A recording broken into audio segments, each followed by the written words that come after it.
Thank you.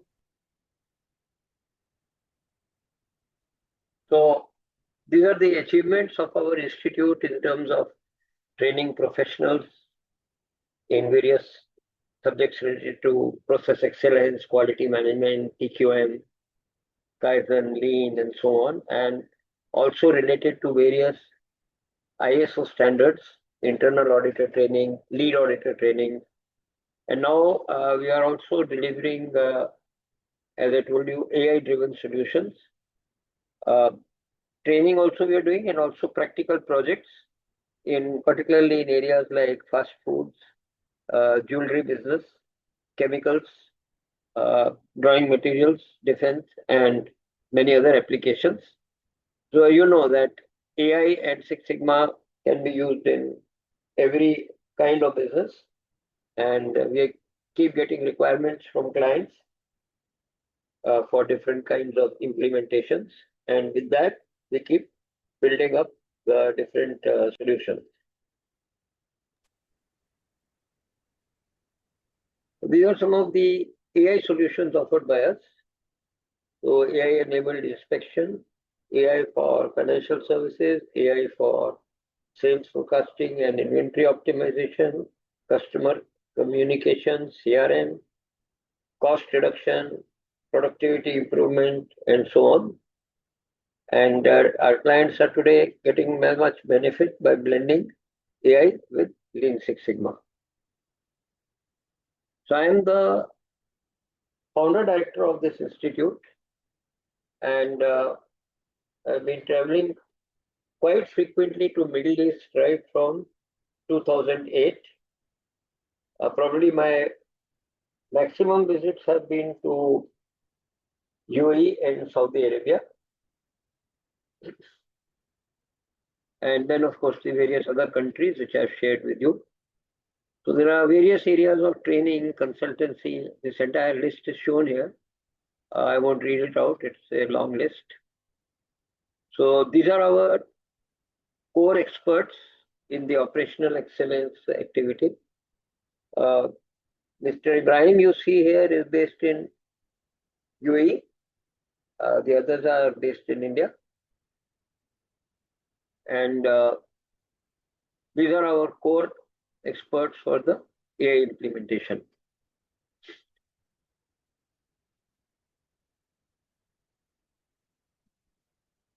Various training programs offered by us are listed here.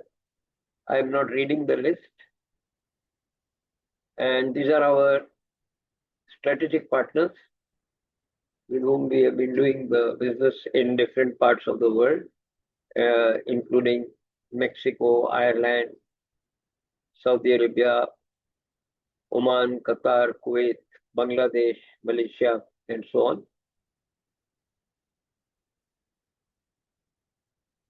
These are some of our clients for AI solutions in the Middle East and India.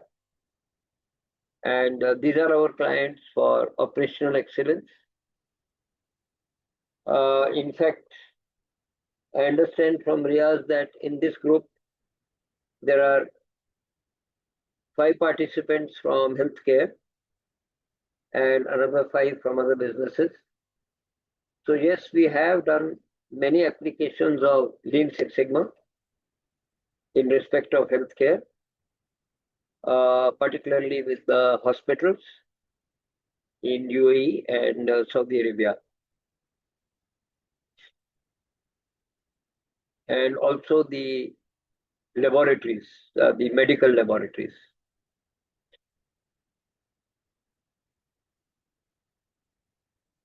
So with this small self-introduction, I will request the participants also to give their small introduction.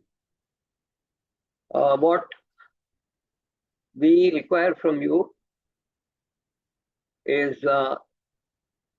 your self-introduction in this format, your name, organization where you work, the nature of business of your organization, what you do in the organization. So what the organization does and what is your nature of work, and your previous exposure to quality management, TQM, Lean Six Sigma, and so on. So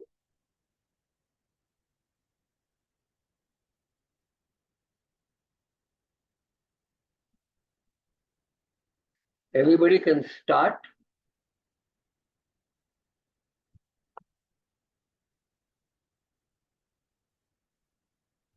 Hi, my name is Kostas Aidinis. Thank you for the introduction. Happy to be with you. Kostas Aidinis is the name. Organization is Parsons. Organization's business is construction management, and myself, I am a senior construction manager. And my previous exposure is I have a Six Sigma, Green, Yellow. I'm practitioner, ISO lead auditor. So I have some previous exposure. Thank you very much. That is nice. Nice to hear from you, Mr. Kostas. But since you have already done the green belt, you have joined for the program again? No, not. I have not done enabled AI enabled Six Sigma. So this is the difference I find, and this is the reason I enrolled. Thank you.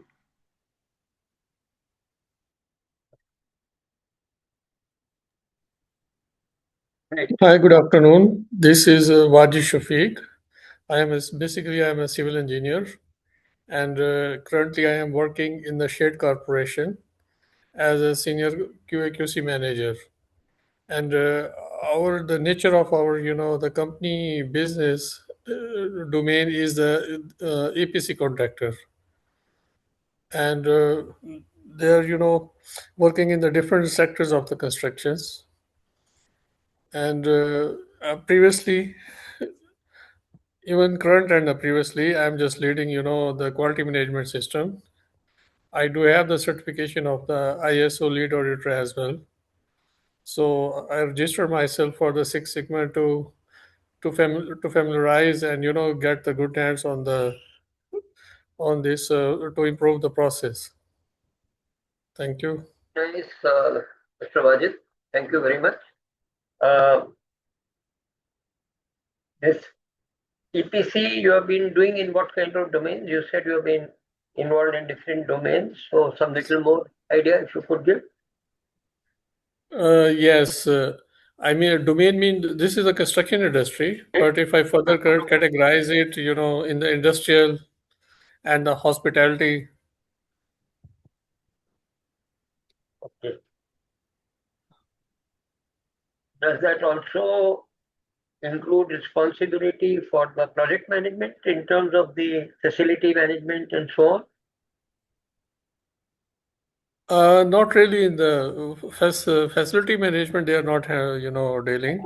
Basically, the main core of the business is, the EPC scope, engineering, procurement, and the construction. Yes. That's there are many challenges in that. I can understand. So Six Sigma would always help you. Yeah. Okay. Yes. So yeah. The next. Good afternoon, everyone. Good This is afternoon. me, Ritisham Ali Hashmi. I do work in Saudi Aramco from third party. So basically, I work in oil and gas. I do work as a senior PMT. Earlier, I do have the project management team PMP certification. I do have. What is the nature of your work? What do you do? Nature of the work is I do as a from the project management team in the oil and gas industry. Okay. From the client side. Yeah. Thank you. Thank you. Thank you. Yeah. Yes, good afternoon. My name is Vakas. I am currently working in Qatar Chemical Company as the lead engineer in the turnaround department. And the company manufactures petrochemicals like hexene, norbornol, olefins, polyethylene. And what exactly is your role there? So I am in the turnaround department. So after every 5 years or after every 6 years, the complete unit it it is it is shut down for all the inspections and all the maintenance. So we are responsible for the planning and execution of this mega event. Thank you, Mr. Mukas. Yeah, thank you. I think we have Mr. Shayan Shah. Yes, good day. Good evening. It's Saeed Shan. I'm currently working with Huawei Telecom Company. I've been working with them more than 10 years. I have education background as communication engineer. And with Huawei, I'm working currently with the project management department as a project control manager. We are dealing with 5G network upgradation for different operators in Saudi Arabia. So I have certifications in project management and risk management, but as you asked previously, if somebody has a quality management background. Currently, I don't have much detailed exposure to the quality management, but during the PMP, we have studied certain area related to lean and process optimization. So I wanted to get further idea about the Six Sigma green belt and how AI is embedded in this, because I believe that this can help us to how we can improve our project related activities and how we can reduce the waste. Yeah. So with this, I'm expecting it will help me in the future. Sure. Good thought. So I think out of the people present here, everyone has introduced themselves. And of course, I would just like to mention that Riaz and our institute have been associated for a very long time. And together we have been doing many programs in Middle East and Saudi Arabia along with him. And he's always supported us very well. So he's there to support you during the program. He's very active. Now, one or two important things. Try to get involved in the discussion. Don't ask questions in the chat window, because it would be better if you ask your questions verbally, you talk, ask about it, then others also get to hear, and maybe they could be having the same doubt. So everybody will gain with that.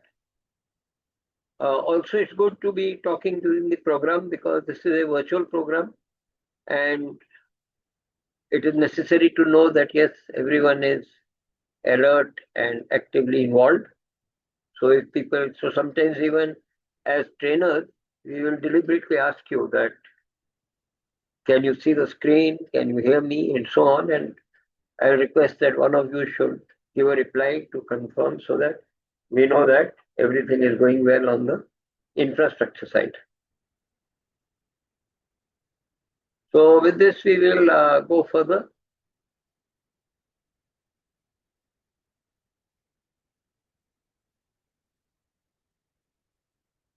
Now, all of you can see the course material.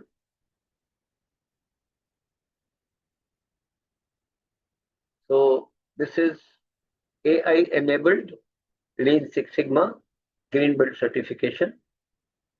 So basically, what we are covering here is the fundamentals of Lean and Six Sigma, and wherever applicable, we are bringing in the concept of how AI can help us to do these things better. Say, for example, if we want to do any kind of inspection, or we want to make a better monitoring of the inventory management system, or we want to have a better monitoring of the processes through the control charts. So all these are blending very well with the use of AI in Six Sigma applications. In fact, we have even developed an app. While with the help of this app, the daily data of control charts, let us say you are using an X bar R chart or an X bar MR chart or a C chart, then you can have this daily performance of the data on a control chart. So it becomes very easy for us to monitor the performance of the process. What is one of the very important challenges? Let us say you have applied the concepts of Lean Six Sigma and you have made an improvement in the process. Then what would be one of the challenges for your team after you have made the improvement? Can I have an answer from some of you?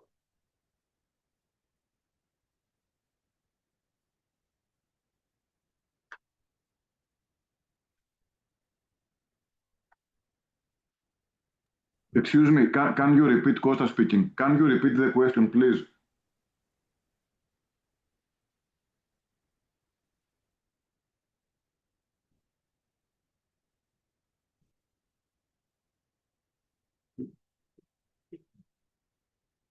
Yeah, I'm repeating the question.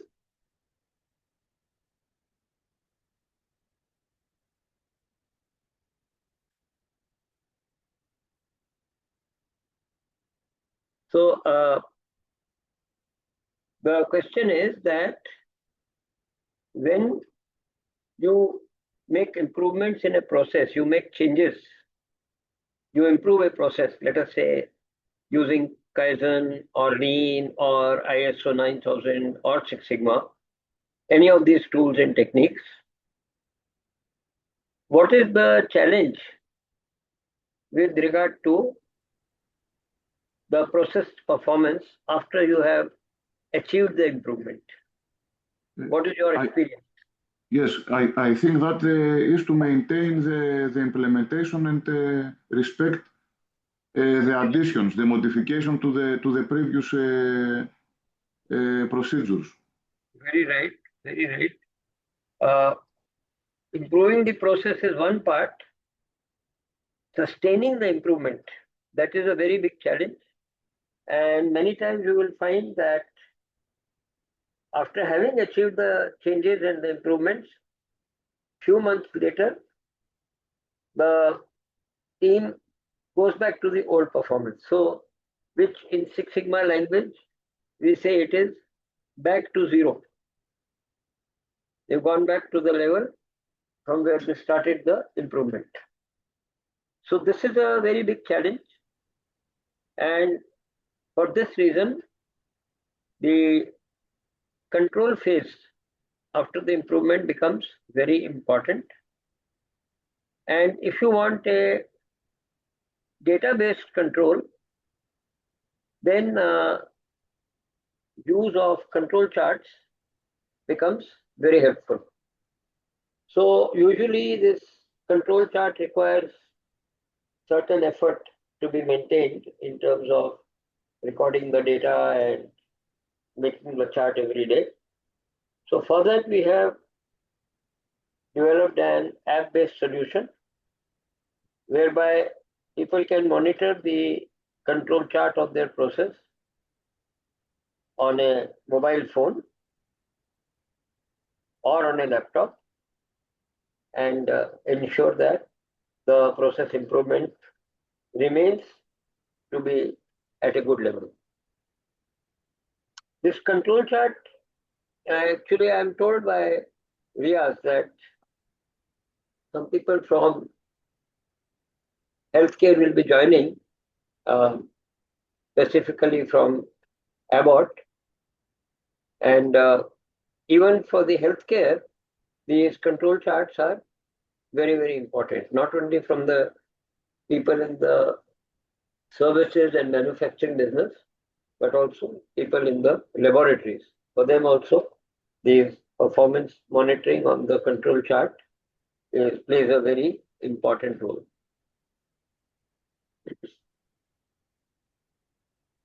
So as we start, I will just familiarize you with the course content, and also I will mention that please feel free to ask your questions. If you have any doubt or any question, you don't have to wait. You can interrupt me at any time and ask your questions so that you don't continue with the doubt in your mind. So feel free to ask your questions and don't put the question in the chat window. Rather, you ask the question directly so that maybe your question might help others also to get clarity, and also maybe they are also looking for some solution which they will benefit because of the discussion which might happen for a particular problem. Now, our course content, it is constituting of three major modules. So the first module, that is what you see here in the table of contents on page 3. This is our module, Fundamental Principles. So here we have a number of chapters which are covering the basic concepts and principles of Six Sigma and Lean, so that it helps the people to understand these concepts better, and if they want to apply this for executing some process improvement, which we call as Six Sigma projects, then they can definitely gain from this knowledge. So there are 8 chapters under this portion.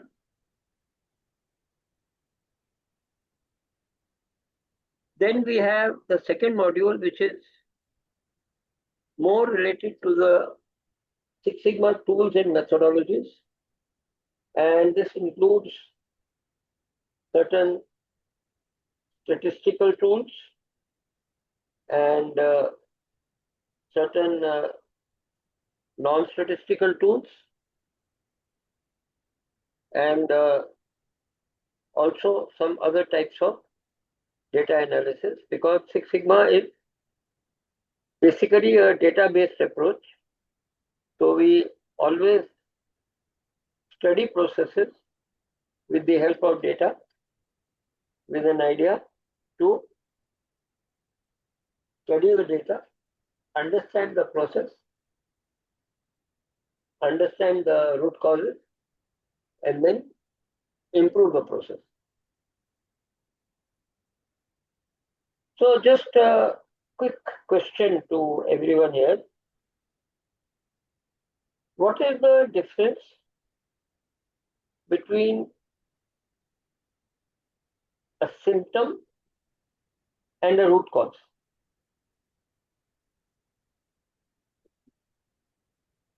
So just to make it a little more elaborate, symptom is something that we see.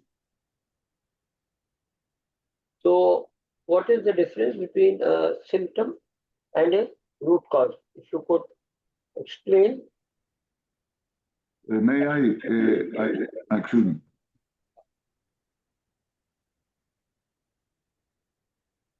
Yes, Can I reply? Yeah, please go ahead. Yes, the root cause is the reason and the symptom is the consequence. There is a deficiency during the execution of one procedure, and one of the consequences of this deficiency is the symptom. Okay, very good. So the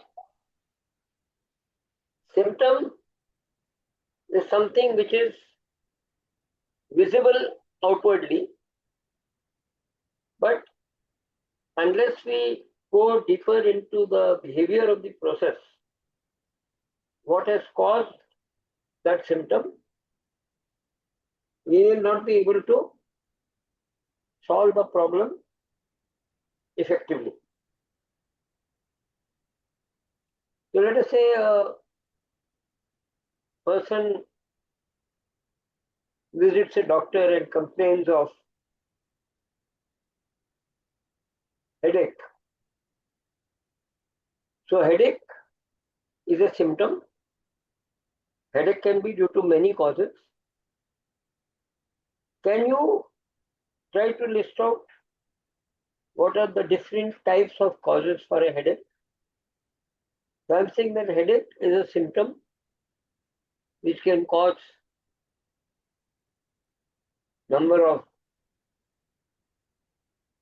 it can be caused by a number of reasons. So what are the different types of reasons which can lead to the symptom? The symptom is a headache.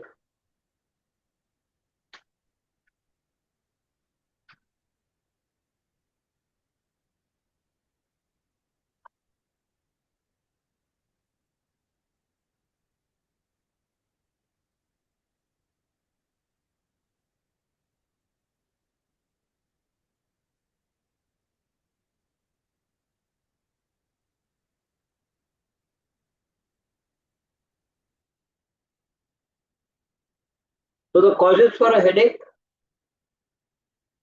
could be many, right? Maybe a weak eyesight, blood pressure, fever,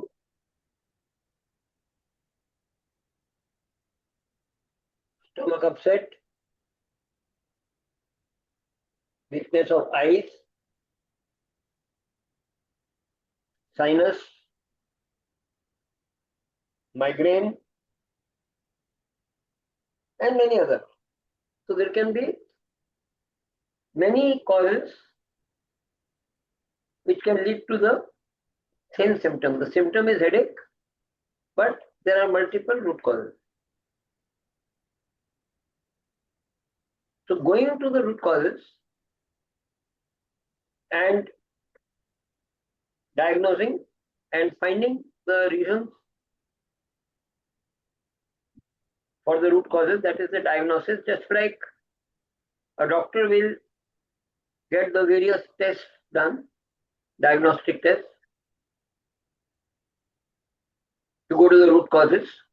Same way here, we go to the various root causes and to diagnose the real root cause of the process and then find solutions for that. This is what comes here under the second module, which I was telling you about, which we cover in chapter 9, 10, 11, and 12. So here we are talking of collecting data,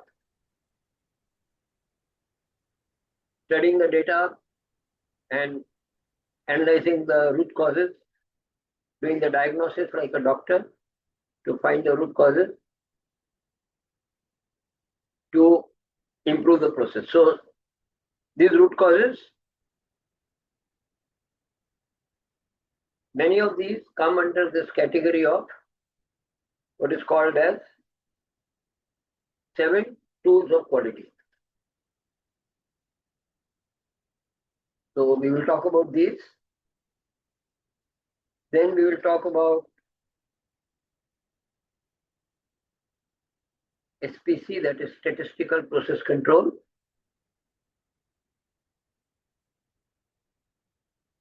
And a particular methodology for carrying out Six Sigma projects, which is called as the DMAC methodology. So what is DMAC? DMAC is short form for Define, Measure, Analyze, Improve, and Control.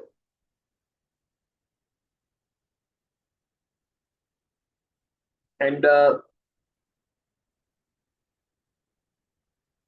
using this methodology, the organizations are finding permanent solutions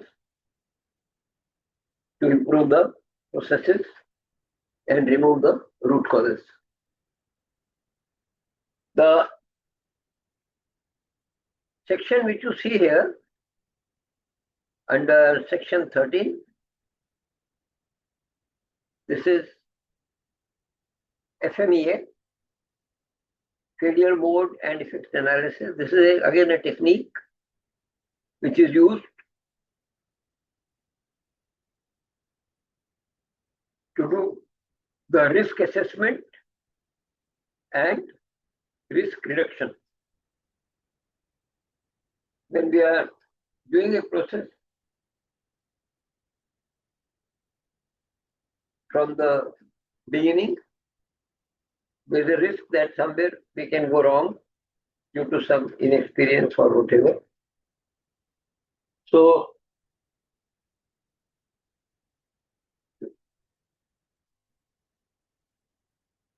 taking the help of this FMEA, we can do the risk analysis and find ways what can go wrong and how to prevent the risk, how to prevent things from going wrong. Then the third module is on lean management. That is the 8 ways, which have today they are being adopted by all types of organizations, including construction projects, healthcare projects, and so on. These are being adopted, the Kaizen and lean management techniques, because you can bring about many improvements using these techniques. And this lean management, which was originally developed by Toyota for manufacturing, is today being used in all over the world, including Mumbai, in order that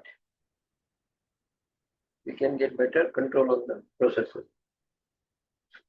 So lean management and value stream process mapping, it is part of the lean management. So this we will be discussing on the mostly on the last day of our program.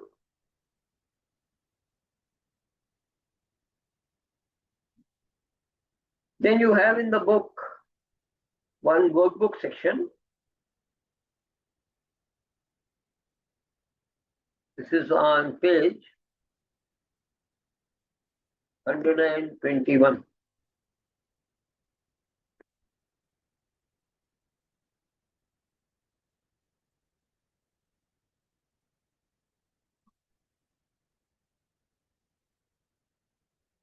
So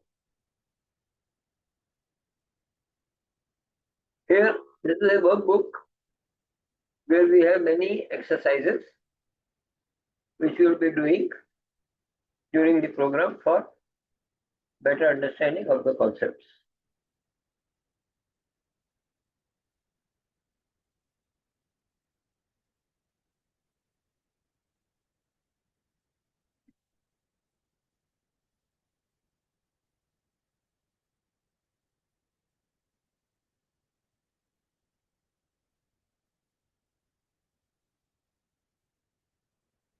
This workbook part This is from page 121. So here you will find number of exercises, and there are 7 quizzes for practice. So this is a one pilot quiz.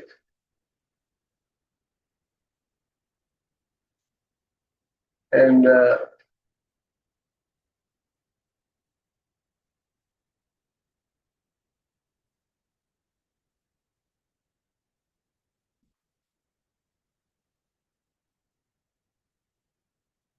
so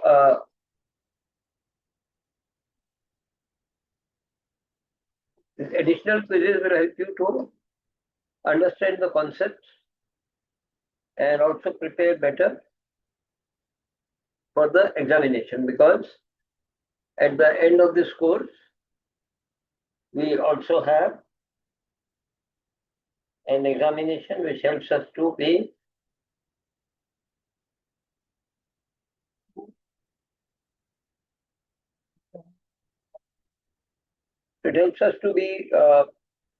more proficient with the answers for the examination. Your examination consists of, it's a 2 hours examination, and it consists of 100 multiple choice questions. So these quizzes are there. There are totally 7 quizzes for you to practice to understand the concepts. As we go along, we will give these quizzes. So it will help you to understand the concepts better and also practice for the examination.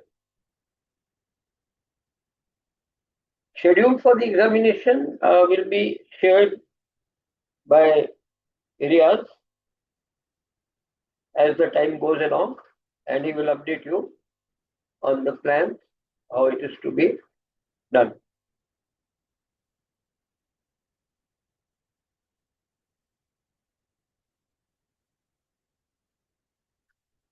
So while I was showing you the presentation, this list of certification programs offered by our institute, this is shown here. I didn't read out to you deliberately because this is shown here on page 212. These are the various certification courses offered by our institute. So those of you who are interested, you can go through it. If you have any questions, you can always ask me in our subsequent sessions.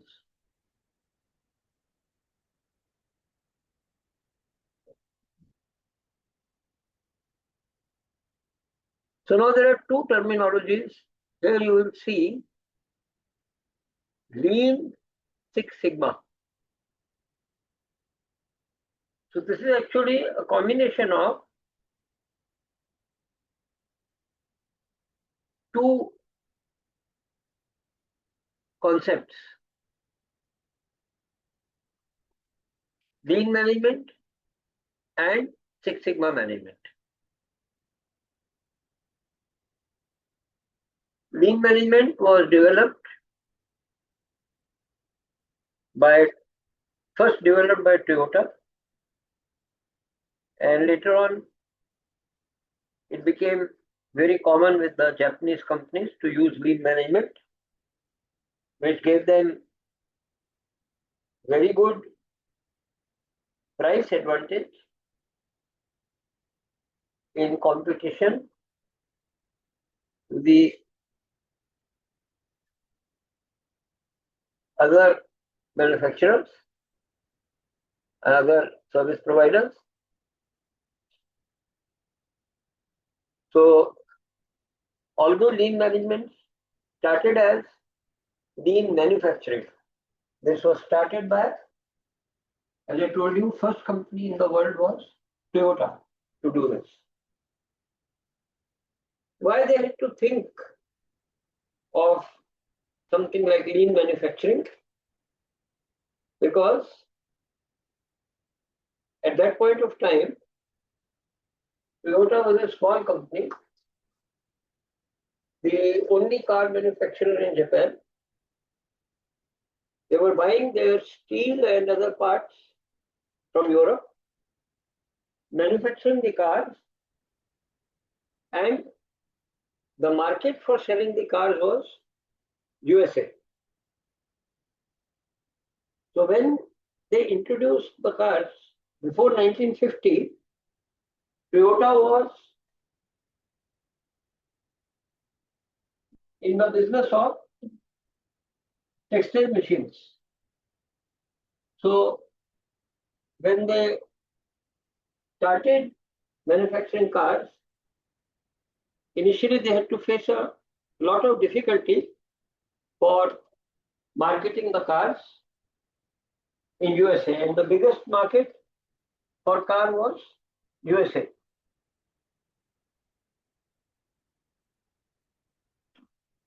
Initially, people even in USA could not pronounce the name Toyota because actually they are the Toyoda family, Toyoda, Toyoda. But they could not, people in USA could not pronounce Toyota. So for their comfort, they changed the brand to Toyota. And initially, the customers were very cautious about buying the Toyota brand because it was from Japan and nobody had bought cars from Japan earlier. But with the use of lean management techniques, lean manufacturing techniques, Toyota was able to offer better cars at lower price. And over a period of time, Toyota got the title of the best car company in the world. When we remove the waste and the defects from the processes, it brings down the cost of our manufacturing or our services. So many times people think that if I have to give a better product or a better service, I have to charge the customer more money. But Toyota proved that when you give a better product, a better service, actually the cost of operation goes down. Why does the cost of operation go down when you make a better product?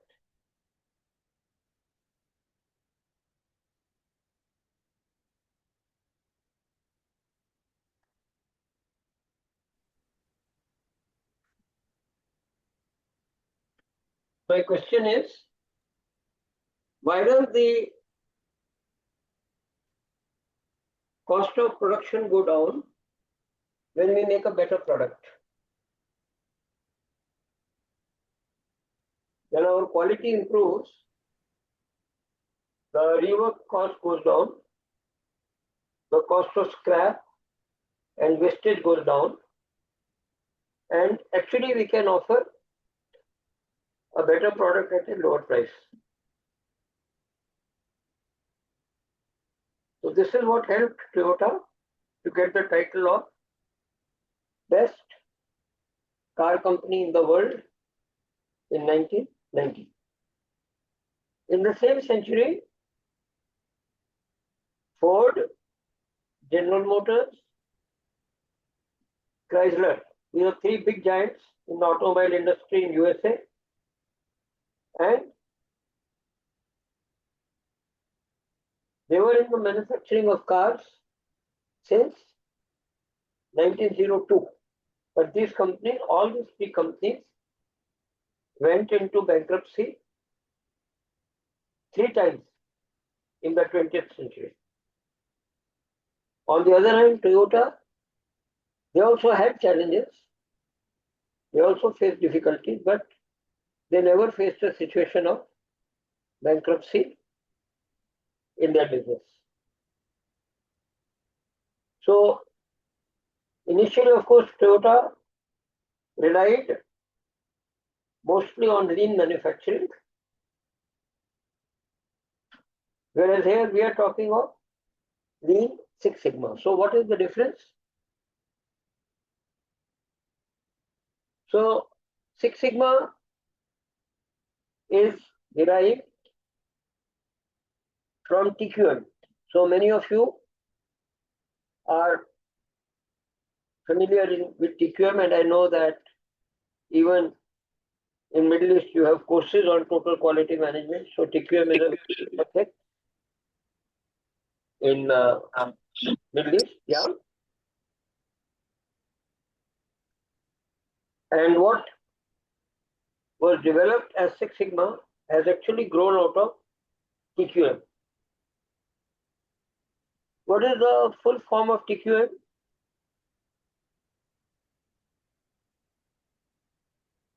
Total quality management. Yeah, okay. The total quality management. So what is the importance of this word total?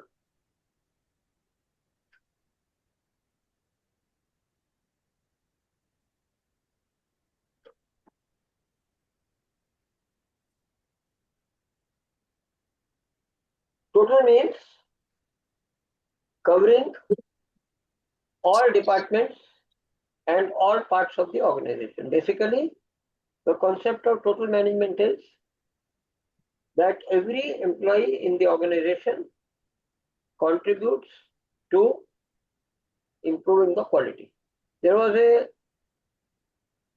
Historically, there was an understanding that if you are not receiving good quality from the company, the problem is with the inspection or quality control department. But over a period of time, it was realized that quality control department inspection, they are only separating good product from bad product. They are not doing any production. They are only separating. So it is not actually adding any value for the organization. But if our processes are so good that we don't need to offer the products and processes through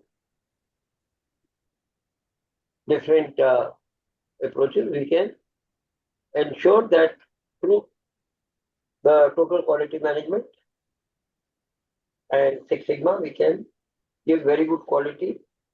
And when we do that, our cost of poor quality goes down. So what is cost of poor quality? We will talk more about it a little later. But basically, if there are defects in our production, it will lead to rework and scrap of material, which actually increases the cost of the product. And customer dissatisfaction. Yes, and customer dissatisfaction.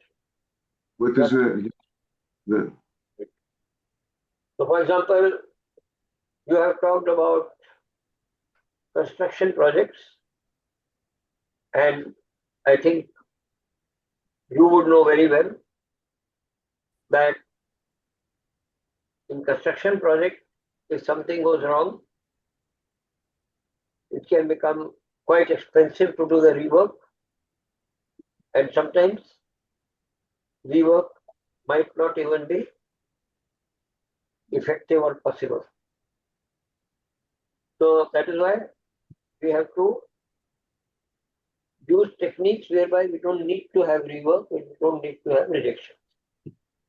That is our focus in Six Sigma. That means better quality, less rejection. That is one requirement of Six Sigma. The other is the customers have more confidence on our organization because we are consistently improving the products, the quality, and also organization, while working on these concepts, also helps to reduce the cost of the operations.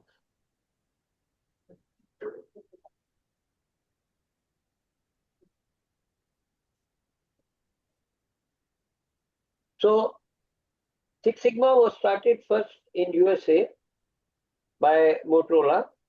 Now you will say Motorola is not a very good name in quality. That is true. So far as their handsets are concerned, they don't have much of a reputation for handsets. But the electronics division, electronic components, that division of Motorola was doing well for many years. But after competition from Japanese companies, they started finding it difficult to survive in the market. Because Japanese people, their defects were less, so they could sell at lower price, which the Americans could not compete. So they made a study of the methods used by the Japanese, and they realized that the Japanese are focusing on preventing defects before the defects happen. So they are focusing, by doing that, they are preventing the rework and the loss of material. And with that, the Japanese had gone ahead compared to the Americans and compared to many other countries in the world. So Motorola faced a challenge. They were losing business due to this approach of the companies in Japan, the new approach towards quality and less defects, less waste. So these companies could perform better, save more money for the organization, earn more profits, increase satisfaction of customer by giving better products, and less losses for the organization. So in TQM and in Six Sigma, the common thing is that the organization focuses on improving quality at all levels, all departments, and reducing cost, so customer gets better product at lower cost. Now, what is lean? In lean, basically in Six Sigma, all these process improvements are done by studying the problems, studying the processes, analyzing the data, and based on the data analysis, they will find the root causes and improve the process. In lean also, the approach is similar, but the focus is on reducing waste from the process. So if there is waste in the process, ultimately that leads to costlier operations. And many processes, there are hidden wastes. So can you give me some examples of hidden waste from your processes? For example, we have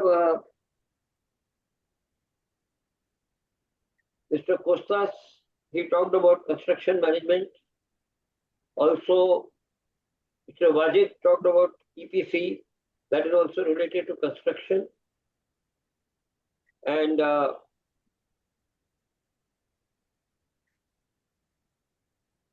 of you, you know that today for organizations, the cost of operation and productivity is very important. So when we say removing the waste and making the organization lean, Toyota has identified 8 types of waste. We will talk about these in a later chapter. But right now, I would only like to emphasize that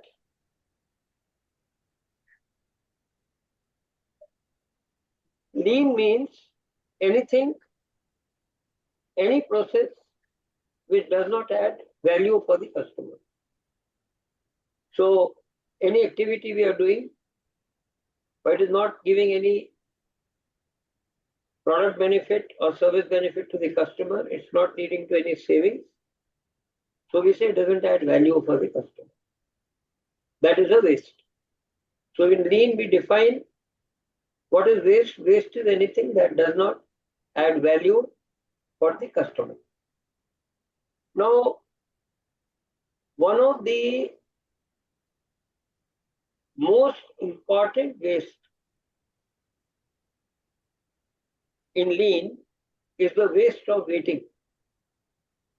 So can you give me some examples of waste of waiting? May I? Yeah. For example, the storage. Yeah. If you keep a big warehouse without housekeeping, and you keep materials that will be used after 6 months, there is a big cost to the company, but there is no any value added to the final product. Right. So maybe you are carrying a huge inventory. It is not adding value for the product, but it is taking more space, again costing more to the company. And same way, giving some extra features to the customer which do not add value in terms of requirements of the customer. Again, those could be removed as part of lean.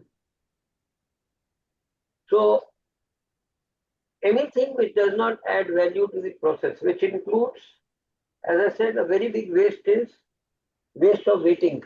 Now, what is waste of waiting? Waiting for resolution of problem, waiting for a proper solution and foolproof solution, which will not happen again. The second is waste of waiting. We are waiting for instructions, waiting for material, waiting for approval, various things, and without realizing we are losing resources. So waiting for materials, waiting for decisions, waiting for data, waiting for information, all these are a waste for the organization. So looking for such waste and removing the waste, that is the concept of lean.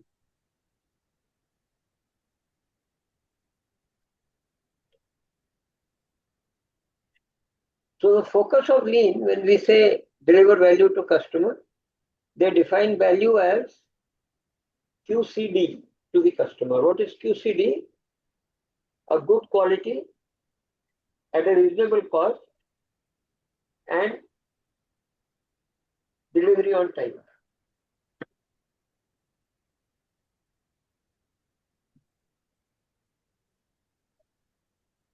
That is what we mean by the lean always. So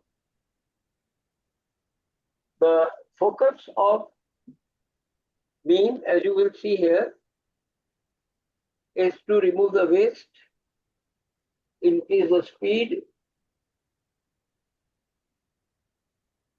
remove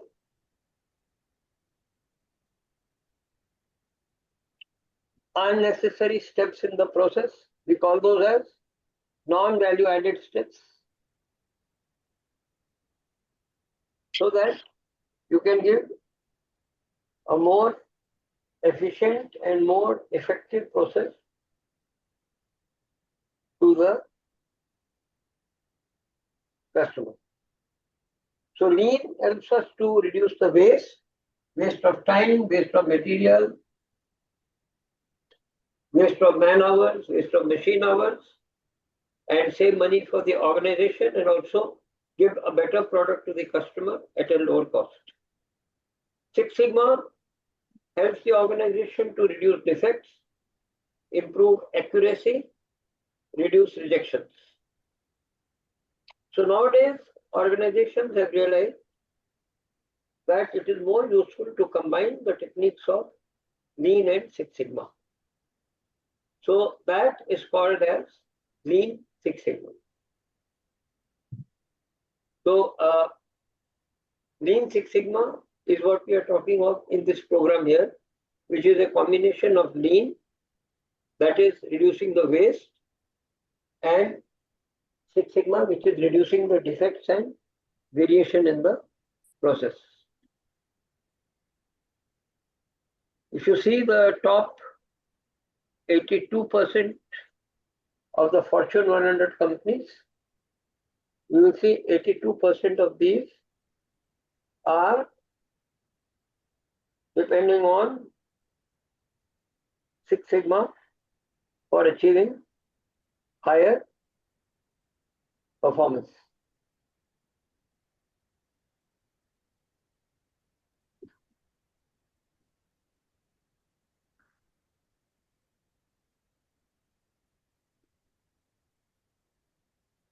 So normally in the program, we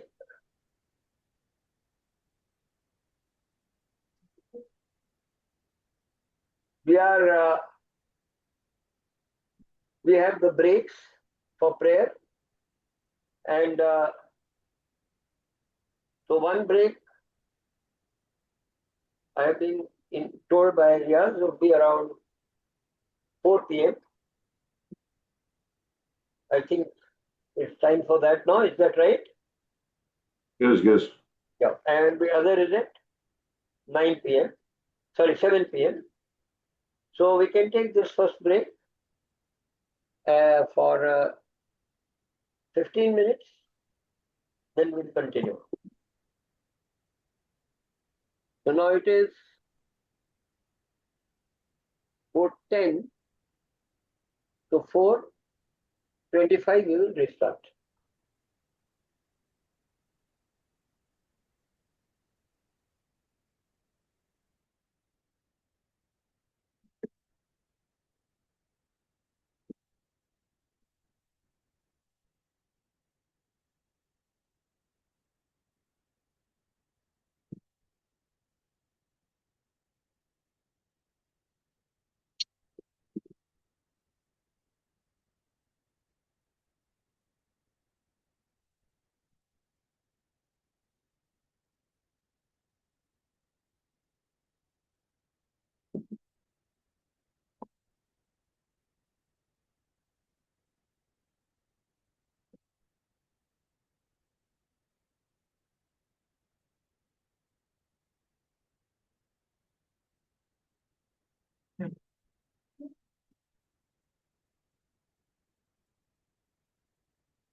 So I hope everyone is back. You can hear me. I can hear you. Thank you. Our approach in Six Sigma is to reduce the defects and reduce the variation. And so here we are saying reduce variation, improve quality, improve the accuracy. Whereas in lean, we are talking of removing the waste and increasing the speed. So when we use both together, lean and Six Sigma, it helps us to give a better product, better quality, more accuracy with faster speed. That means delivery on time, along with a better quality. So that is the benefit of lean and Six Sigma. And that's why today organizations are implementing these together. They're implementing lean and they're implementing Six Sigma. So the focus of lean is to reduce the waste. In other words, improve efficiency of the process. Reduce the waste in the operations. And the focus of Six Sigma is to reduce the defects and variation in the process, improve the accuracy, and improve the customer satisfaction.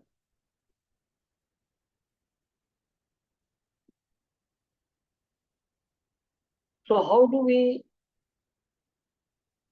define quality? So in today's world, there's a very simple definition of quality.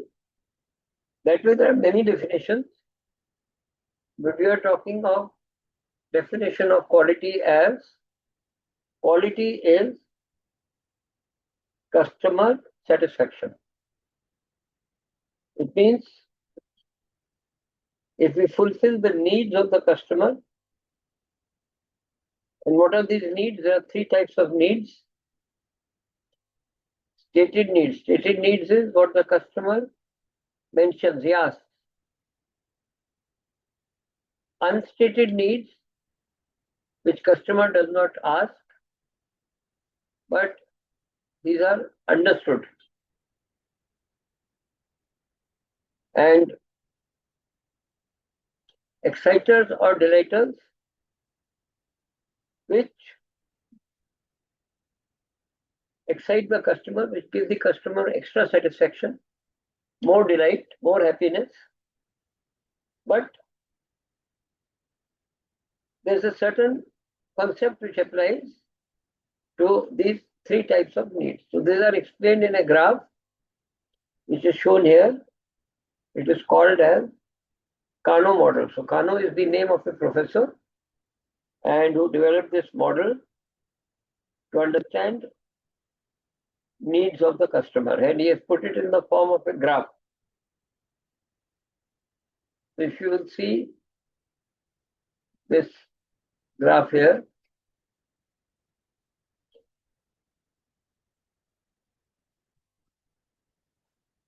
we have the three types of needs here. So the first is this number one. These are the needs which we say customer doesn't have to ask. These are called as the unstated needs or understood needs. Actually, these are must-have. That means if you do not fulfill these needs, customer will be unhappy. But if you see this graph, if you fulfill more and more, it will not increase satisfaction. Basically, in this graph, you will see that the x-axis shows the level of performance or quality, and the y-axis shows the level of satisfaction. So the curve one is the unstated needs, which are also called as must-have. That means even if the customer does not state, he does not say that I have these needs, we need to fulfill. For example, if you're buying a car, it must fulfill the pollution norms. So whatever is the legal requirement, whether it is for the car or whether it is for our process, that is a unstated need or understood need. If you will not fulfill it, customer will be dissatisfied. And if you see this curve, there is an opposite side also, that if you give more and more, it will not increase satisfaction. So for example, let us say by law, it is mandatory that the car should have, say for example, 2 airbags one airbag each on the front seat. So 2 airbags in the front. Let's say this is the minimum legal requirement. So this is an unstated need. If this need is not fulfilled, the customer will be unhappy because he will be paying fine to the government whenever they check his car. On the other hand, if we give 3 airbags or 4 airbags or 5 airbags, it will not increase the satisfaction. So this unstated need is, if you don't give, customer is unhappy. If you give more of it, it will not increase satisfaction. So it is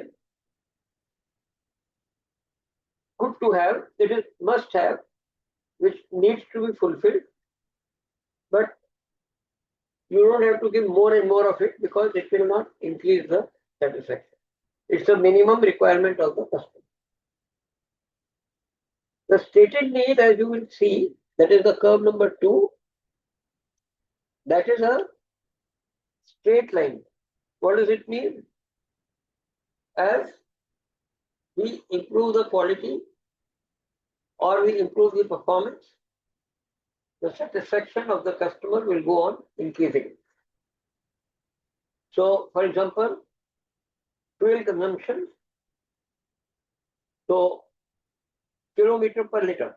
So that is a performance need or a stated need. More kilometers per liter of petrol, more satisfaction. Less kilometers, less satisfaction. This is a stated need. The curve number 3 is called as an exciter. Here you will see, if we do not provide this requirement, it doesn't affect the customer, he is not bothered. But if we give it, even if the customer has not asked, he may be very happy about it. So for example, a middle class priced car buyer, he may not expect a sunroof as a feature. But if he gets it, he will be very happy. So this is an example of a delighter, good to have, not a must have.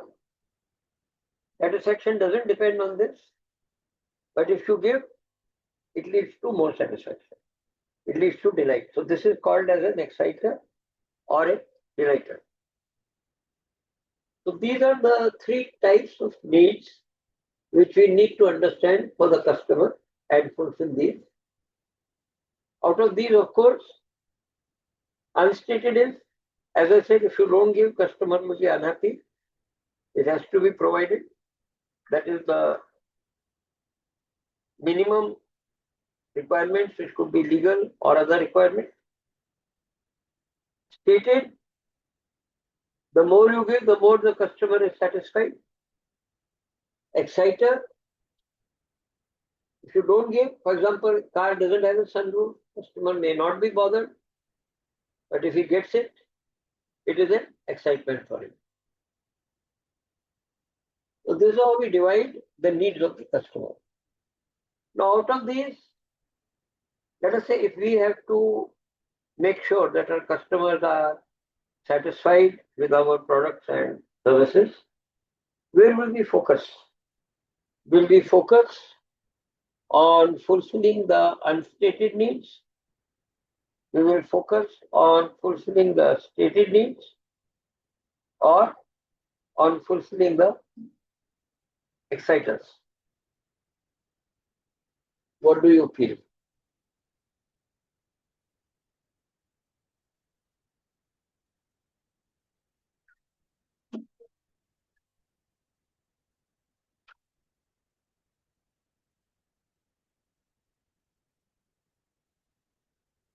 So let us say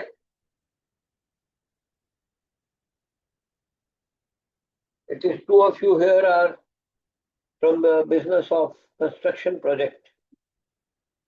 So what would be example of a stated need in a construction project? What would be example of unstated need? And what could be example of an exciter?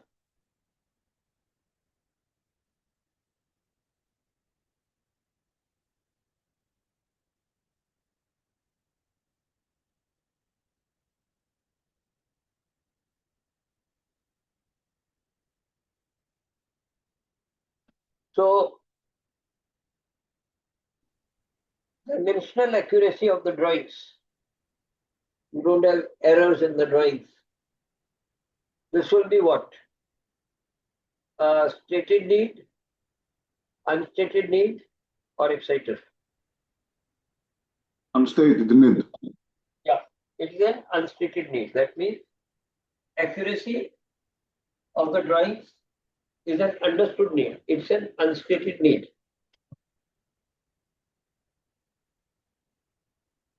Now, in addition to accuracy, we give a, let us say, the tender talks of 2 years warranty support. We give The stated. 3 months. Yeah. We Yes. give extra warranty support. Yeah, warranty is a stated need. Yes. So that becomes a stated need, and if you give little extra, that will increase the satisfaction of the customer compared to the competition. Okay. Yes. What would be an exciter? Exciter maybe should be a softscape, for example, to provide some more green in the surrounding area. Let's say that. Yeah. So maybe it is not there in the specification. Yes. Yes. Yeah. So green surroundings is not mentioned, but if the person who executes the project provides that, he will give extra satisfaction to the customer. So as I said, this is good to have. So if you give that, it will increase your relationship and loyalty with the customer in future. Maybe it will help us to get more business. So this is how we can use the Kano model. Now there is another use of Kano model, that is to find out that what are the important requirements of the customer. It's the same thing what I explained to you, but basically to understand what is important for our customer. So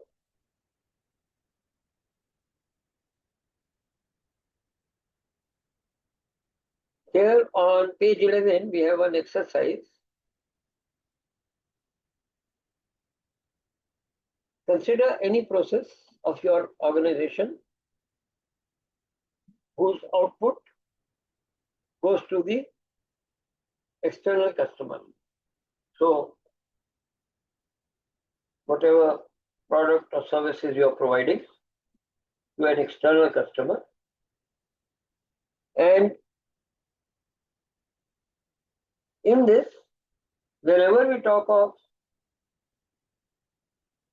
customer requirement, it is very important to define the customer segment. So, who is the customer? We say who is the customer means what is the segment whom we want to satisfy. Because many times the needs are depending on the customer segment.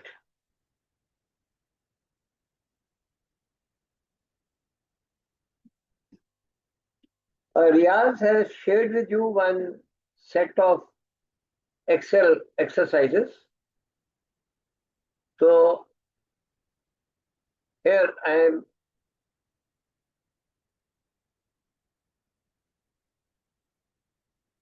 displaying this Excel exercises. Can you see it? Yes, yes. So yeah, all of you have received this by email. So in this, we will go to this exercise number 8, tab number 8, that is the needs classification. So what we have talked of just now,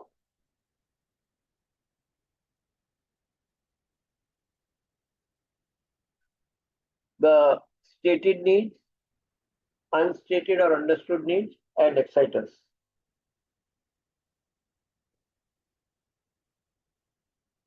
So whenever we are talking of customer requirement, first thing is we must define the customer segment. Who is the customer? Why that is necessary? Because let us say we are talking of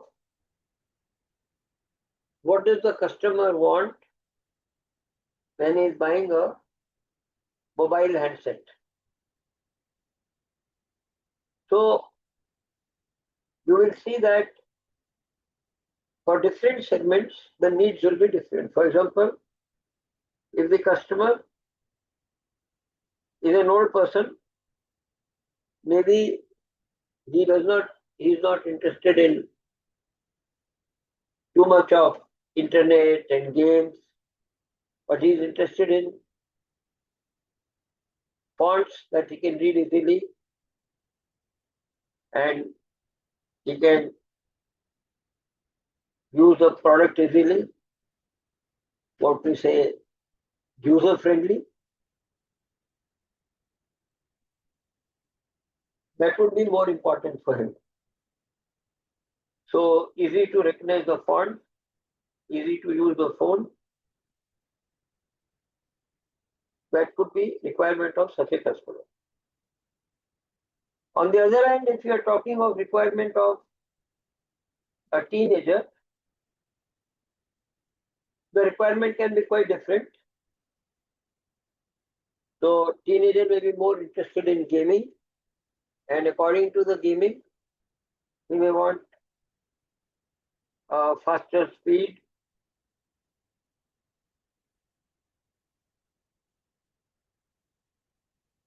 and other features of the handset which will help him to enjoy the features as a teenager. If you are talking of handset required by a working executive, again, the needs can be different. So we will do an exercise. Now you think of the customer segment. So we say customer segment. I'm just taking an example. We will say our customer segment is a working manager, person who works in a company as a manager. That is our customer segment.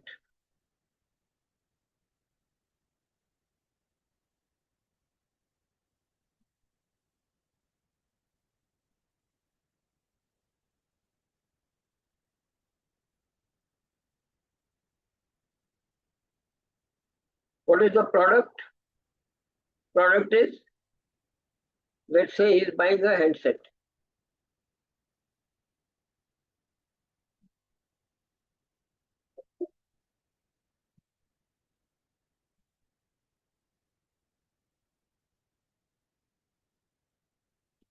So let us have some answers from you. The customer is a working manager. Say, if I'm talking of segment, I will also say maybe he is,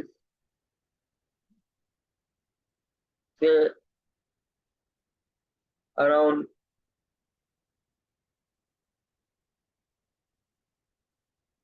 35 years age.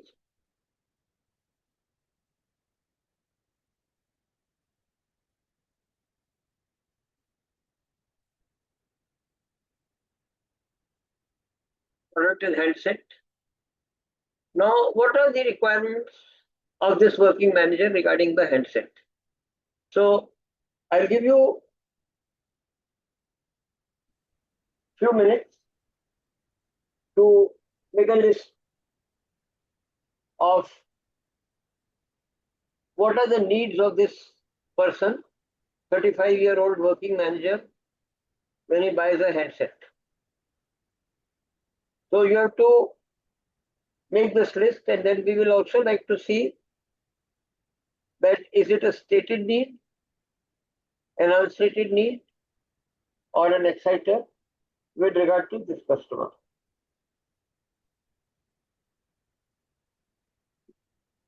I'll give you 5 minutes to make the list. Tell me when you are ready, then we'll go further.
Are we ready?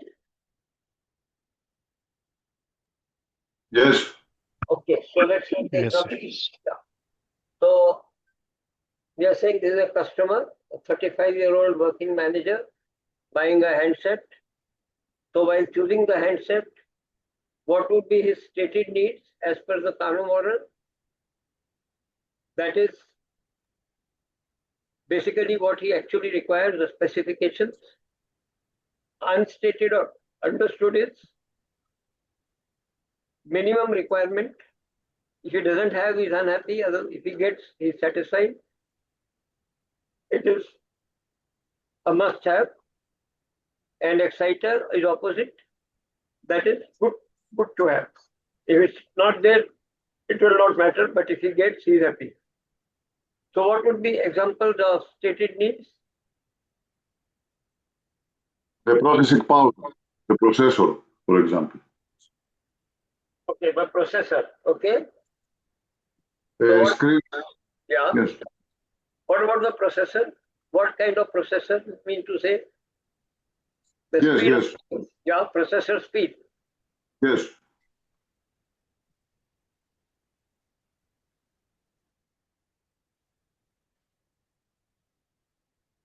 Okay, then that's a stated need.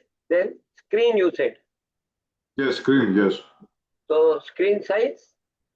Size and quality, if it is. Okay. So we'll say screen quality.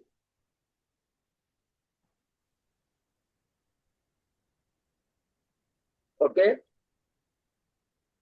Battery capacity, battery. Could you repeat what you said? Battery capacity, battery.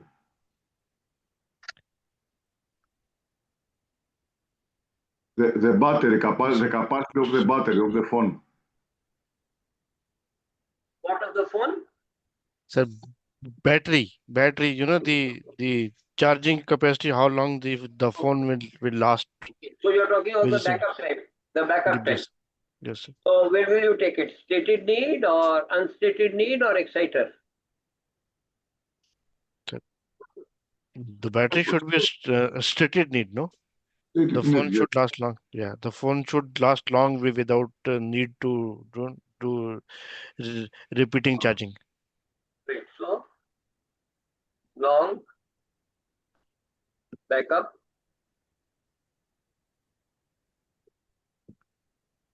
on recharge. Okay. These are all examples of stated need. The more you give, the customer is more he is satisfied. Less you give, less he is satisfied.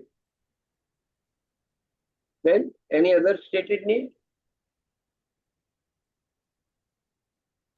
We can say that the phone can support tools and applications relating to the work of that person. Okay. So you would like to take that as a stated need or an exciter? For the person, because relating to his work, so it should be more appropriate to have stated need.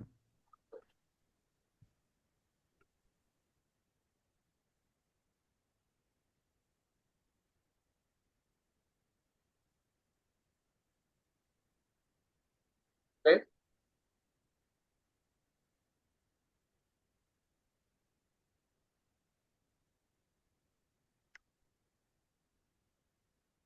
Maybe the audio system, Sorry? The audio system, the audio. Audio If it is Dolby Atmos, etc. quality of audio. Yes.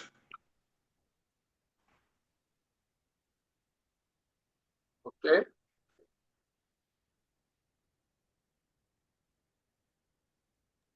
So these are all examples of stated needs. What about unstated or understood needs? Must have. Connectivity.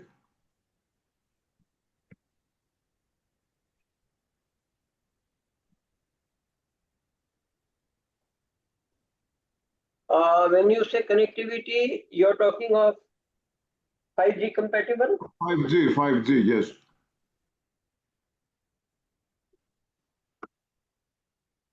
Okay. Also, we can say connectivity with other devices based on Bluetooth and other technologies. Okay.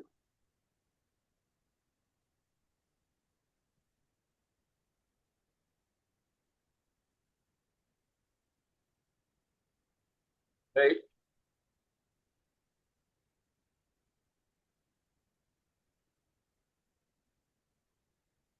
What else? And also, once stated, we can say camera feature availability. Okay. Good camera. Can we say like that? A good camera or high resolution will be stated, but I'm talking about like basic, at least have a decent quality. It could be as understood need. Basic camera.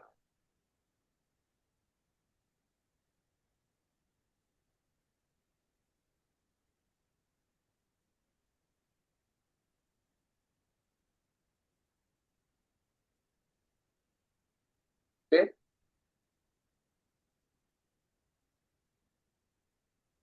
What could be exciter for person in this market, this customer segment? It could be if he gets extra warranty or support or accessories, which he gets free of cost.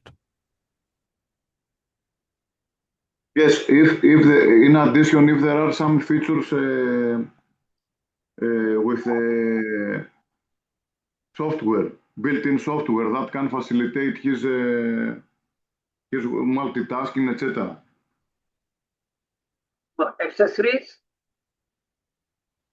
or accessories for multitasking. Yes.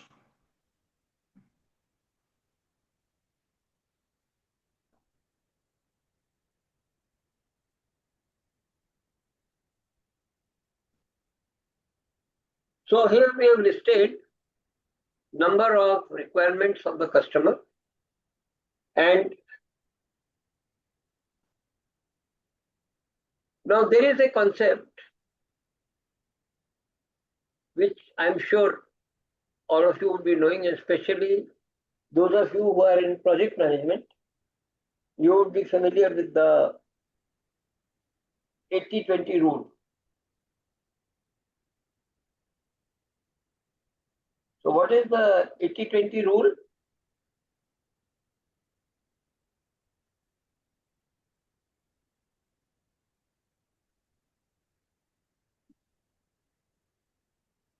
Yes. 80-20 rule is, yeah.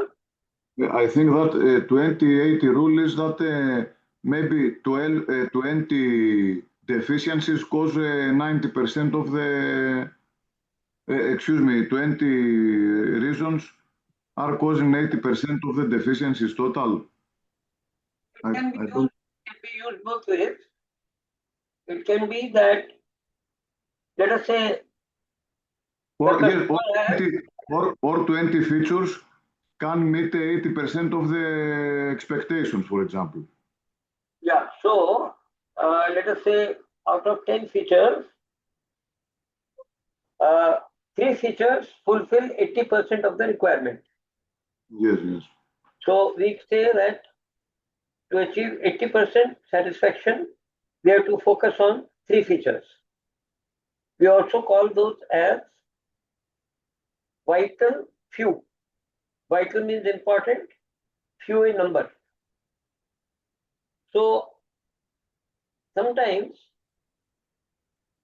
these are more important for the customer satisfaction, these 3 features. So here, for example, we have listed 5 and 3, 8 and 1, 9 features. These are called as quality characteristics. But out of these, a few will have more impact on satisfaction of the customer. So what are those few? Let us try to see now. If I tell you that you try to select the top four. Now you can discuss with each other and then give me the answer that out of these 9, which 4 will be very important for satisfaction of the customer. Those we call as the vital few. Vital means important, few in number. It is also called as 80-20 rule. 20% items account for 80% impact. So for example, those of you who are in projects, you know that in a project, if you are looking at the inventory, 20% items will account for 80% value. Or if you are looking at timely delivery, availability of 20% items will have major impact on timely delivery. That is called as the 80-20 rule. So now here, can you just talk to each other and tell me out of these, or you can discuss with each other and put in the chat window top 4. Here we have listed 8. What would be the most important, which will have more satisfaction on the customer? So we will take those as the top 4. For the specific segment, for the specific segment. Yeah, for this segment. Yeah, for the working manager. Definitely, if the segment will change, the needs will change. For example, instead of working manager, we say a retired person. Then the needs will change. If we say a housewife, needs will change. If we say a college-going teenager, the needs will be different. So always, when we talk of needs of the customer, we must be very clear about the segment. What is the segment that we are looking at? So here the segment is a 35-year-old working manager. So can you talk to each other and list the top 4 out of these? Most important.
Are you ready? Let's see the chat window. Okay, so long battery backup, after sales support, processor speed, screen quality, battery life. Okay, so we will say, I will convert this to red font. So long battery backup, processor speed, screen quality,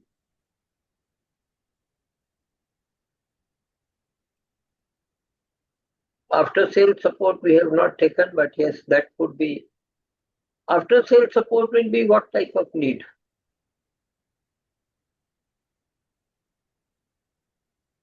It will be stated, unstated, or exciter. After sales support will be an unstated need.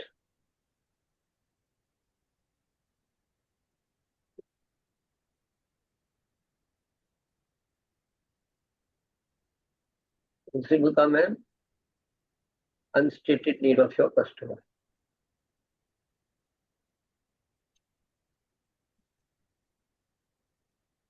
So unstated needs like good connectivity, basic camera, these are must have. So if you don't give, any case customer will not buy from you. But yes, processor speed, screen quality, long backup on recharge, and a good after sales support. After sales support will affect the reputation of the supplier. So these four are very important for satisfaction of the customer.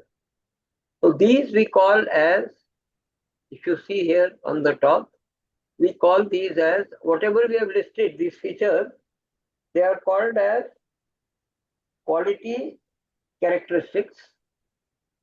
And out of these, you have selected 4 out of 9. These are called as critical to quality characteristics, or CTQ. These are called as CTQ, critical to quality. That means why critical? Because it is very important for satisfaction of the customer. So whenever we are working on any process improvement, we will start with who is our customer, to whom the output will be going, output of our process, and what are the critical to quality requirements of the customer. And then we will focus on fulfilling these requirements. So here, you people have done a very good job. You have listed a correct list of critical requirements of this customer: the processor speed, screen quality, long backup, after sales support. These will have more impact on satisfaction of the customer. So these are the CTQs, and this will lead to more successful selling for the organization in future. So always we have to look for the CTQ, critical to quality. Now, how does this help? We will see just now. But I hope all of you have understood the concept of CTQ. So here we have 4 CTQs: processor speed, screen quality, long backup on recharge, after sales support. This is the critical to quality. If you take care of this, it will have a major impact on satisfaction of this customer. It will be 80% impact on satisfaction of the customer. We'll say these 20% items will have 80% impact on satisfaction of the customer. In the book, we have one exercise. So I will just take you to that particular exercise.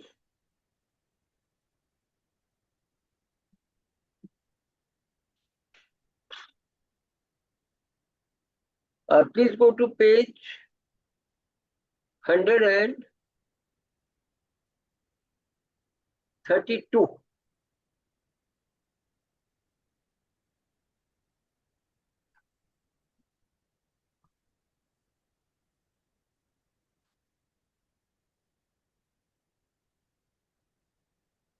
So here, go to question 2. This is a quiz. Some questions are simple questions, but this is a question I would like you to work on.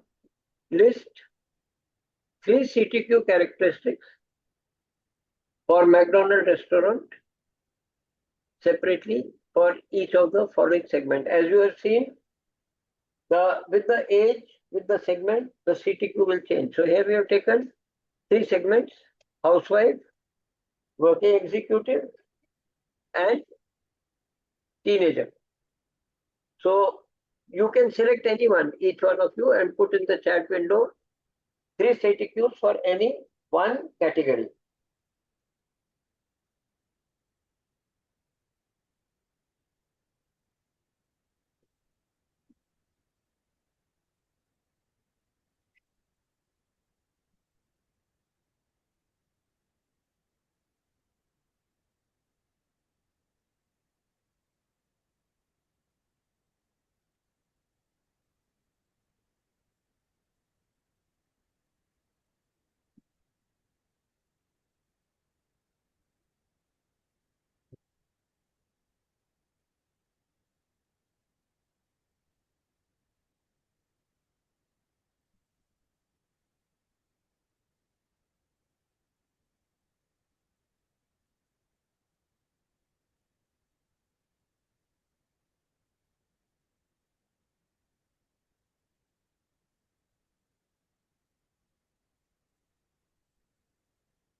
Okay, so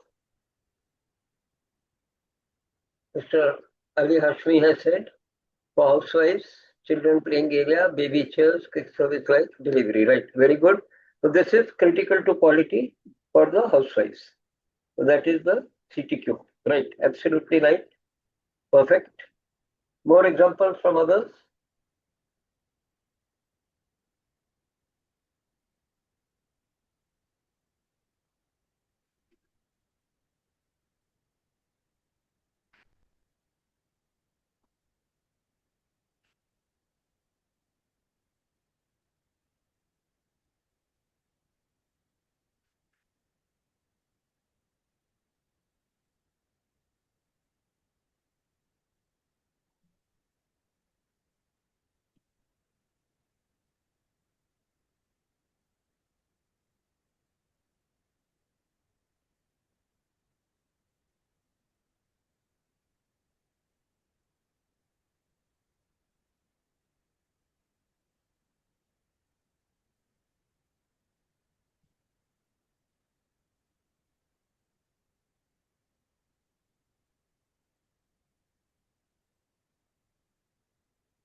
Yeah, any other examples?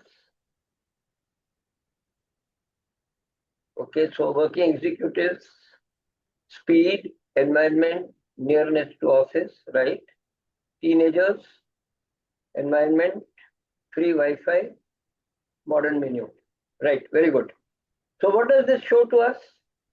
How the CTQs are different for the different segments? What is the reason?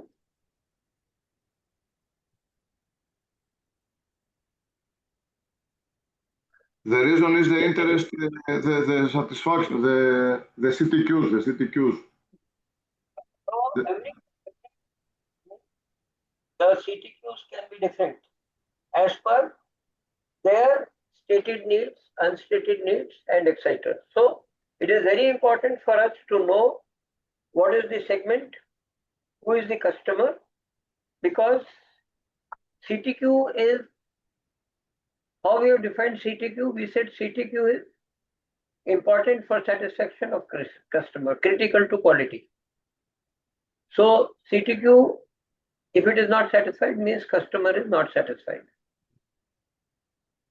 So this helps us to measure the quality of our process. So we will go back to page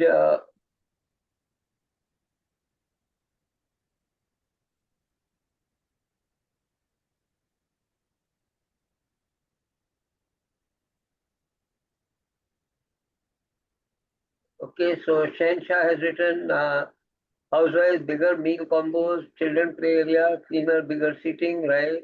Working employees, faster services, better seating, better meal, right? Very good. So what we find that as the segment changes, the needs will change. And how this CTQ will help us? It will help us to measure the quality of the process. So what is a CTQ? CTQ, if you will see on page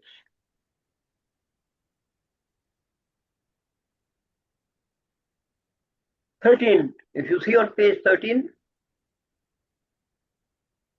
customer CTQ not achieved is considered as a defect. That means if we can define what is a CTQ, then if we are not fulfilling the CTQ for our customer, then that becomes a defect in our process. So customer CTQ not achieved is a defect in the process. So here, for example, we are talking of a hotel room. Now, how do we calculate quality of a service? Quality of a product, it is easy to calculate. We have produced 100 pieces, in that 10 pieces is a rejection. So our quality is 90% good, 10% rejection. But when it comes to service, how do we calculate quality? So in service, this CTQ will help us. So for example, here we are taking an example of a person who is traveling very often for company work and stays in a hotel. So this person travels very often for company work and stays in a hotel because of the business, because of the hotel business, because of the nature of the work. So according to this, here we have got 4 quality characteristics. Room is clean, room has high-speed internet, room has satellite TV with lot of channels, and hotel has fitness center. So, which you can agree as important for the customer? Which out of these 4 are critical for satisfaction of the customer?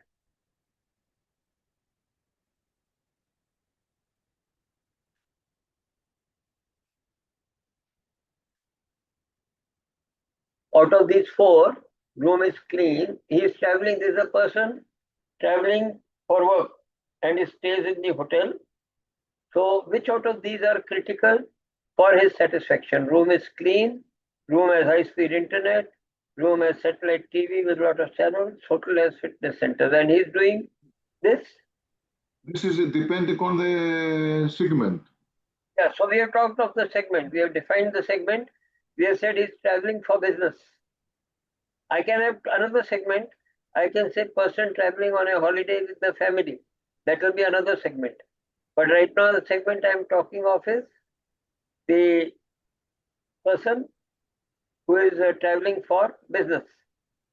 So out of these 4, which 2 would be very critical for him? Critical to quality. The third one. So room is clean is 1. Room has satellite TV, I don't know. Also high-speed internet, yes. High-speed internet. So these 2 are critical to quality requirements. So if these 2 are satisfied, he will ignore the remaining 2. So these are the CTQs for this customer. Now, if you take an example that customer is traveling for business, in that case, what he will prefer out of these four? He's not traveling for business, he's traveling on holiday with the family now. Satellite maybe, room has satellite, the TV. So room is clean and satellite TV, good TV with lot of channels. So this will become the need. So the need of the customer will go on changing. Yeah, Hachmi. The need of the customer will be room is clean and high speed internet.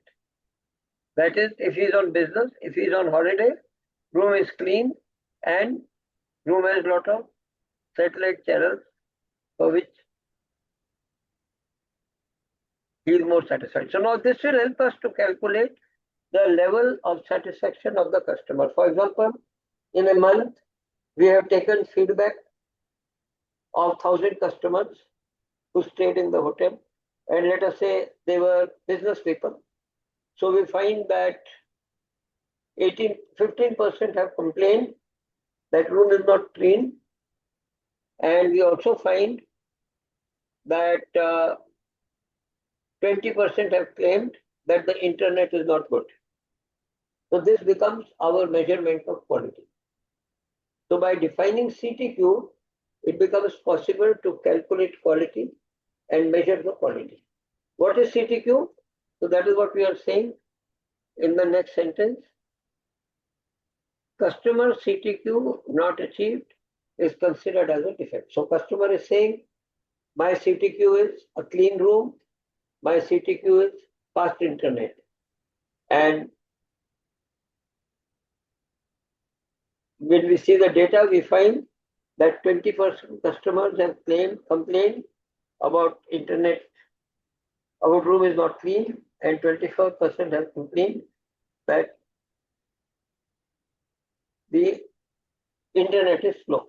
So once we know the CTQ, it becomes possible to measure the quality of the process.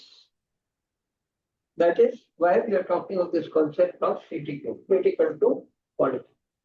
So in short, what are we saying? The important quality characteristics or the vital few, vital is important, few in number, which have major impact on satisfaction of customer. Those we say are CTQ, critical to quality.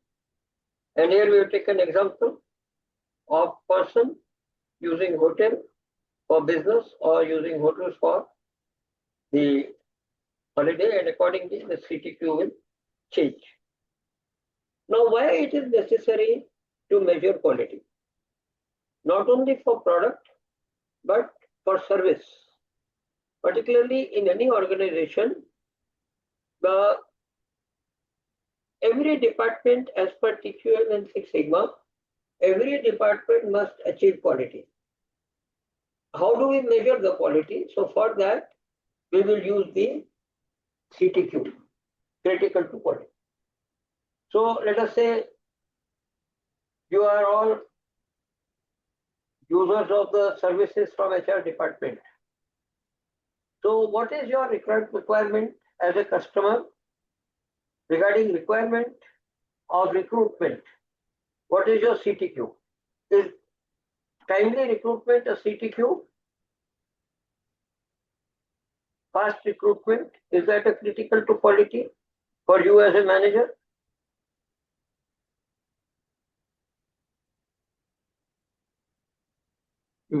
It depends if there is a good supportive documentation and requirements and they implement correctly, yes.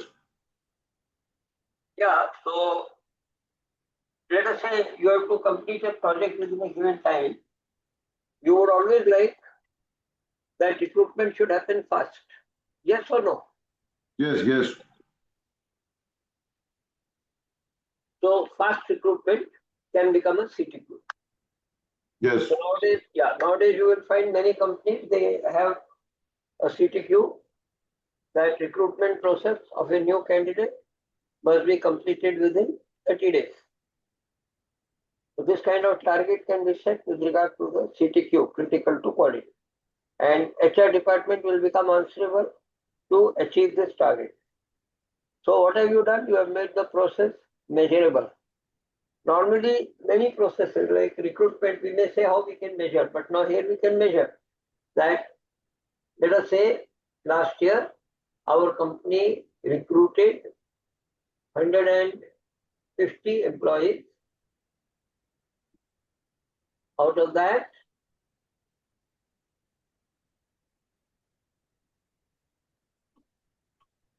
30 employees were recruited late. So 120 which were recruited on time has added to satisfaction, but 30 has added to, we have considered it as a defect. We will then analyze and try to find why the 30 recruitments were late. And accordingly, we will take action to improve the process. So CTQ is what is critical requirement of customer, and that is a measurement of our performance in the project. So any question here? Now what is this table? This table is a calculation which was done by Motorola. They have developed this table statistically to measure quality in figures. And like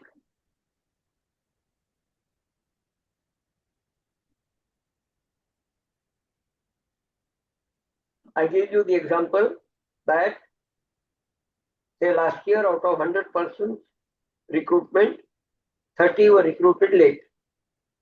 That means our recruitment quality was about 70%. So nobody from marketing, nobody from the operations will be happy with this result, because 30% is quite a lot of delay in the process. So if you want to increase the satisfaction of the internal customer, the HR has to work faster, and recruitment of such employees should happen within the targeted time. Then that is, you are achieving the CTQ. If you achieve the CTQ, then customer is satisfied.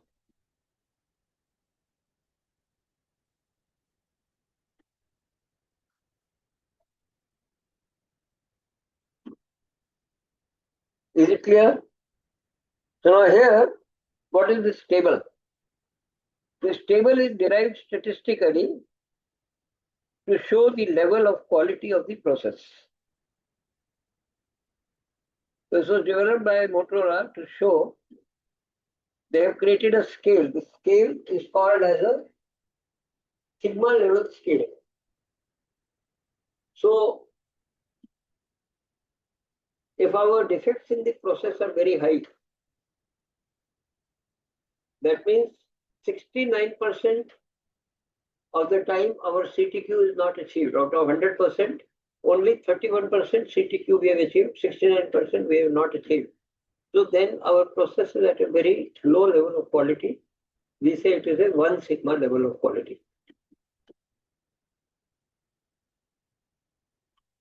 These days, for any process to be reasonably good, it is expected that the process should be at least at 4 sigma. So this, again, 2 sigma is 30% defects. 3 sigma is 4.5% defects. And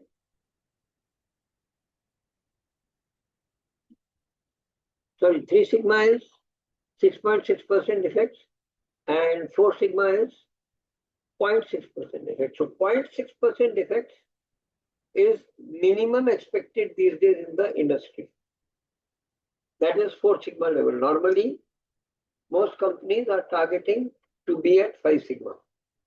And particularly automobile companies all over the world these days, they are all performing at 5 sigma. So 4 sigma is actually not a very good level of achievement. But to begin with, we can start that, okay, we'll start with 4 sigma, and then we'll go to 5 sigma, and then we'll go to 6 sigma. So this is, if you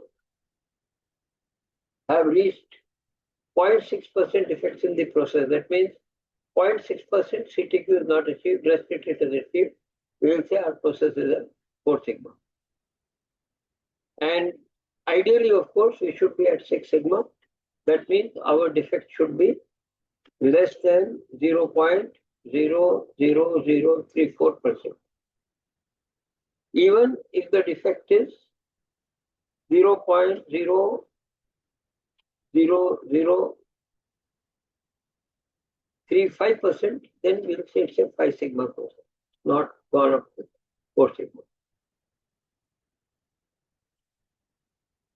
So this level of quality is measured in terms of sigma. And why we do this? Because by doing this, you can compare quality of every process on one scale. What is that scale?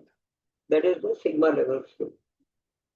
So sigma level scale is the measure of quality. And as I said, worldwide today, at least our process should be 4 sigma, means we are reasonably all right. 5 sigma is good and 6 sigma is good, best for our processes.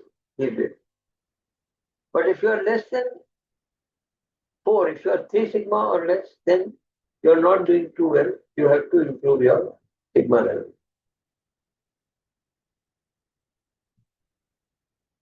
Now, what is the importance of calculating the sigma level? I will come to that, but before that, we will see something on page 43. Yeah. So just see this graph and tell me what you understand from here.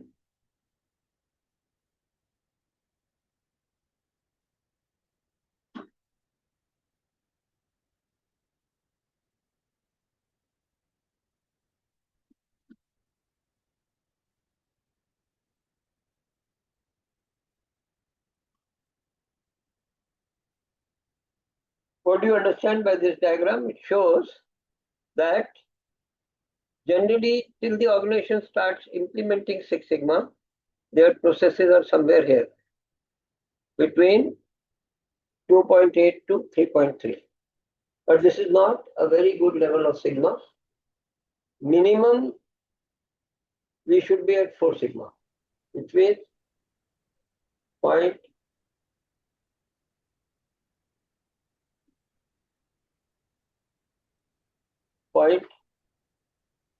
if you are at 3 sigma, your defect percentage is 6.6%. But if you are at 4 sigma, your defect percentage is how much? At 4 sigma, what is the defect percentage? 6,210 defects in 1 million, or point. How much would that be? Let's go to page 12. Let's say when you measure, you find the quality of your processes here, 4 sigma. That means you are achieving, you are at 0.62% defects. 0.62% means if you divide by 100, multiply by million, it becomes 6,100 defects per meter. So we need to go to at least 4 sigma for every process in the organization, and ideally go to 5 sigma and then go to 6 sigma. And the sigma level scale, the advantage is that you can compare all processes on a single scale. It is like the euro currency. When you go to Europe, 17 countries, you have to use the same currency. You don't have to change it. But when you travel in other parts of US, for example, you will need dollar, but other parts of the world, every country, you will need different dollar, different currency. But Six Sigma is a currency which works in all the countries of the European Union. That means 17 countries. That is the advantage of the Sigma level. We can compare performance of different processes. Also, we can learn lessons. Let us say, how is this so and so Ford, so and so automobile company, how they are doing so well, how their Sigma level is coming at 4 Sigma.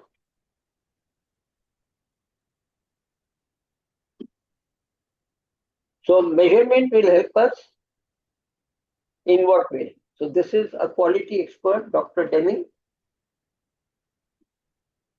He's from USA. He has developed a lot of quality systems in Japan. And those he has used in USA because USA, American people were not ready to try the Japanese methods. And having developed these, but USA was not ready to use this, so he tried this in Japan. It helped them and their quality became much better. So they became the leaders in quality compared to USA. This all happened because of this 7 tools of quality which were developed by Dr. Deming and Dr. Juran for the American industry.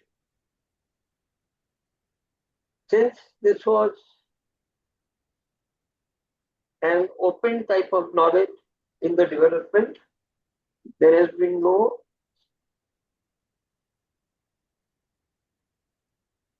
type of restriction on the development or aim to discourage the development. Now, what did Dr. Deming say? He said, if you want to improve a process, first thing, measure it. How will you measure? Measure the quality. How will you measure the quality? Find the CTQ, collect the data, and measure the defects. How many defects are there in the CTQ? That is your measure of quality. Then, once you have measured the quality, you will understand how you are performing. So then you analyze that data. So measure the data, then understand and analyze the data, then improve the process. And after that, once you've done the improvement, I told you there is a challenge to sustain. So find ways to sustain the improvement. So this will help you to achieve improvement and maintain the improvement of the processes. Now,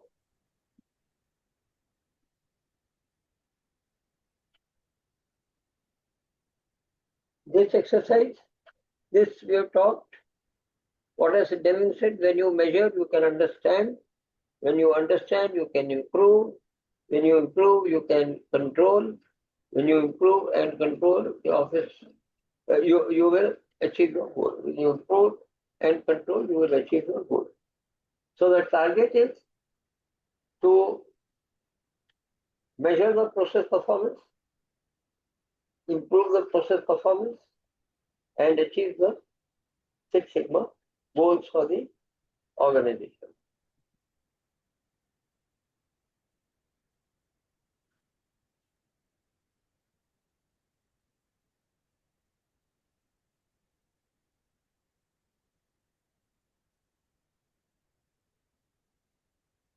So what have we learned? This is a summary on page 14 in Six Sigma, Lean Six Sigma management system. If we want to improve any process, we have to follow these steps. First, who is the customer for the process? Internal or external? What are the quality characteristics required by the customer based on the voice of customer? which of these are CTQs, and then which out of these CTQs are critical, which we will work on for improvement. Because those critical CTQs are the ones which will have more impact on satisfaction of the customer and improvement of the customer.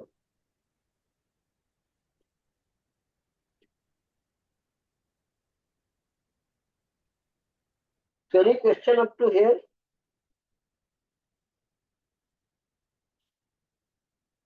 So all of you do one exercise. In the chat window,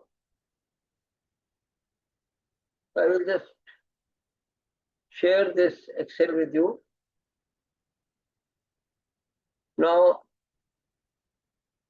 who is your customer?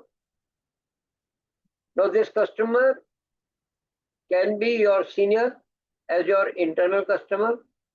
It can be another department as your internal customer, or it can be your external customer.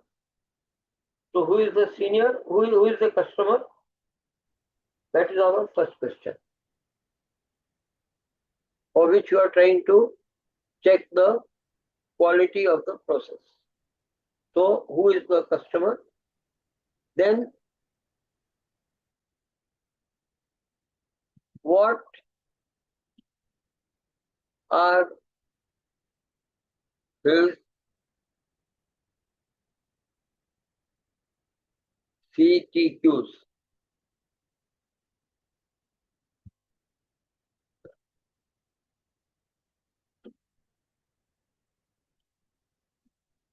So you have to do this exercise. Who is the customer?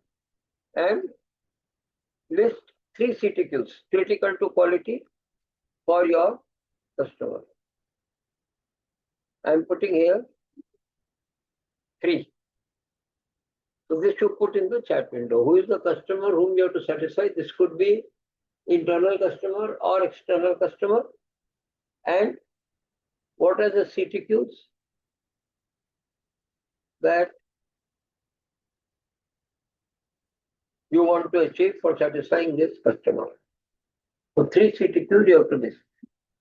Your measurement of quality of your process will depend on achievement of the CTQs. So please write it.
Are you ready?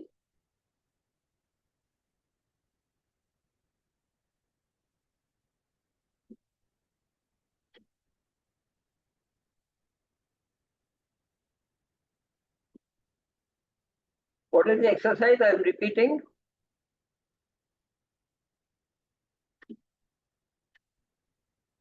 Who is the customer? What are his three CTQs? Three CTQs for your process. You have a process by which you have to deliver something to customer. That process goes to a customer. He is your customer. What are his requirements, critical requirements? Those are the CTQs.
I have not seen your answers in the chat window. Okay, so I can see one. QC reporting to my manager. Okay, so manager is the customer. Process is QC reporting. So one CTQ is accuracy. Second is meet on time, so required timing. And third is how quickly you will close out the deficiencies. Yeah, very good, very important CTQs. That's right. So Kustas, that's right. These are the three CTQs. If you will achieve these, you will achieve satisfaction of your customer.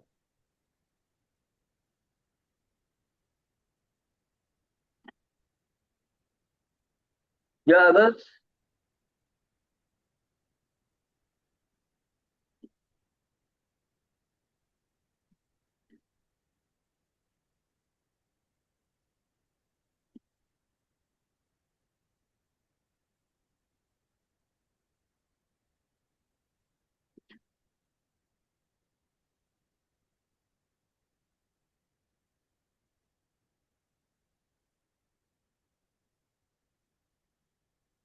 So like posters, can the others also put their CTQ? What is critical to quality? Who is the customer? What is the process?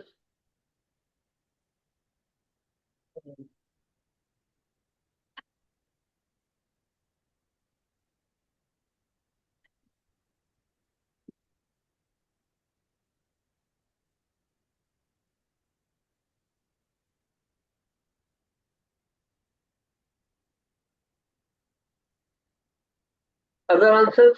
Getting what Kustas is written is given right answer.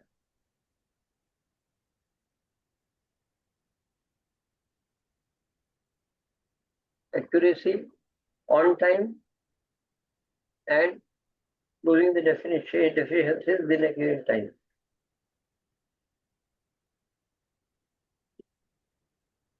Mr. Costas, you can have one more CTQ that you can For QC reporting, reduce the deficiencies over a period of time. yes, yes. Thank you, thank you. So whatever the deficiencies now, you can try to reduce. Yes, yes. Yeah. So that can be another CTQ. Can we have answers of some more people in the chat window on this? It is for your practice to learn the methodology. So please try to do it.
Yeah, Vakas, very good.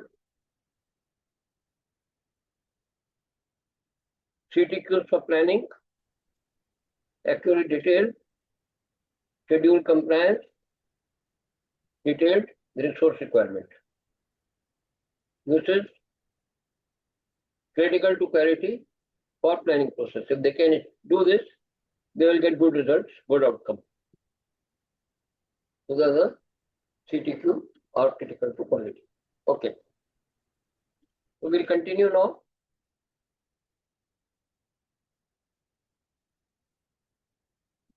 So now we'll go to page 15. This is the second chapter. Building prevention in processes. So the old approach for quality was to do the work and then look for the defects. So it was more like a post-mortem. So if you see this inspection or quality control, this we call as end of line. What is the meaning of end of line? You are checking the quality after the work is done. So then, once the work is done, then it is difficult to correct what has gone wrong. That was a drawback. It was more like a postmortem. It was, you are doing the checking after the damage is done. Excuse me, can you share your screen? Oh, sorry.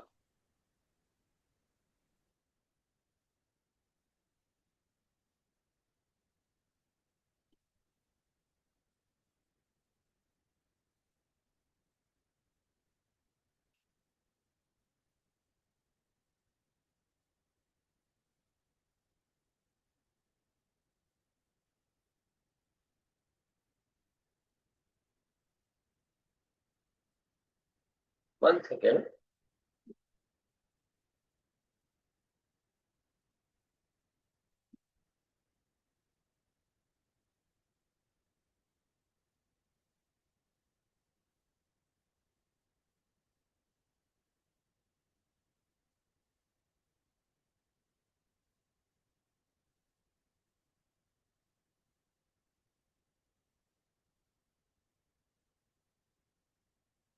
Now you can see. Yes, yes. Thank you. Yes, thank you. So this inspection and quality control, that was the old approach for quality. Today also many times we are doing this, but the problem with depending on inspection is that we come to know the defects after the process. It is called as end of line, whereas the approach which Dr. Deming has taught in TQM and the approach which we talk in Six Sigma is to think of prevention. That means instead of looking for defects after the defects have happened, so then you have more losses. Do you agree? If you do inspection after the work is done and something is wrong, you have more, you lose resources. Of course, because rework or repair. Right. Exactly. So, a better way is to do it online. Online means while the work is going on, we do the inspection, or even better than that is, we make a quality plan. So what is a quality plan? You make a plan how you are going to achieve quality in the process. And you check at every step of the process how you are going to achieve the quality through the quality plan. So that is what we are talking of as instead of end of the line, it is online or even before the process. Yes, yes. Yeah. So that will help us to be more prepared and help us to prevent the mistakes rather than solving the problem after the mistakes have occurred. So that is our focus in TQM and Six Sigma. Now, how do we do this? So before that, there is one exercise for all of you. So you please go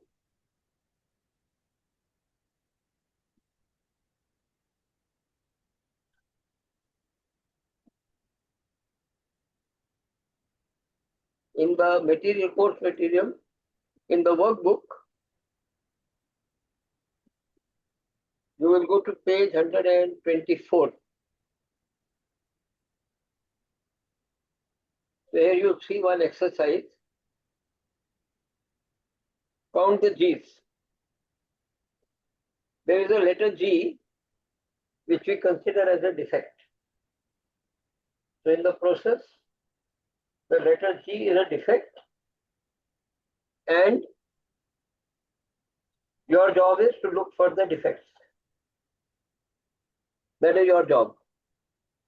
Your person is doing the inspection and it should look for the defects in the process. You have to count how many times the letter G has occurred in this paragraph. That is a defect. Letter G is a defect. You have to count how many times the letter G has occurred in the paragraph. So you are free to use any method.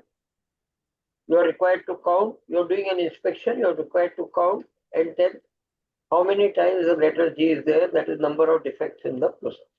Please, all of you, go ahead and put your answer in the chat window. So you have got 3 minutes for counting.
So we have three answers: 73, 82. Banjit, you have not put your answer?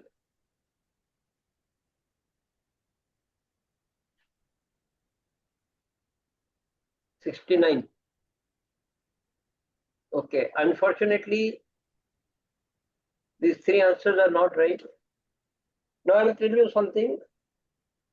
Can you think of, all of you are on the computer, all of you have this material in the computer. Can you think of some using technology to do this counting? Right now you have done it manually. So can you think of some technical system or automated system to do the counting? Maybe you will get a correct answer. Copilot. Sorry? Copilot. Yeah. So you can put this PDF page in Copilot, or in the PDF, you can highlight the letter G, or you can copy paste the PDF in a Word document and do a word counting of G. Just see by doing that what answer you get. And what is the lesson we will learn, I will explain you.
Yeah, workers. Okay, so you have used, yeah, you can use Google Gemini or Copilot or anything, any AI tool. What you have done is right. 84 is the right answer. Let us see some more answers. Then we'll discuss.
Okay.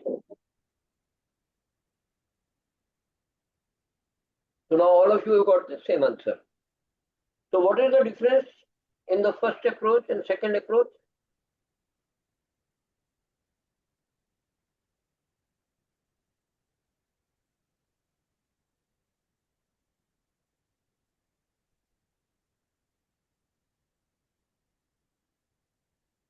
In the first case,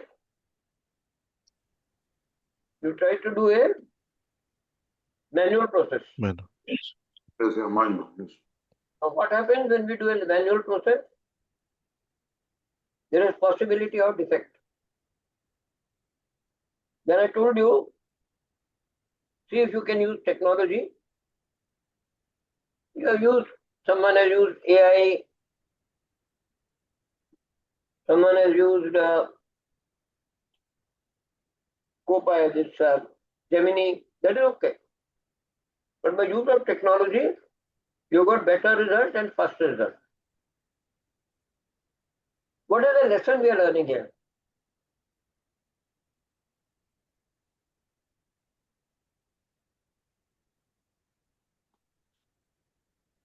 Does this exercise teach us any lesson?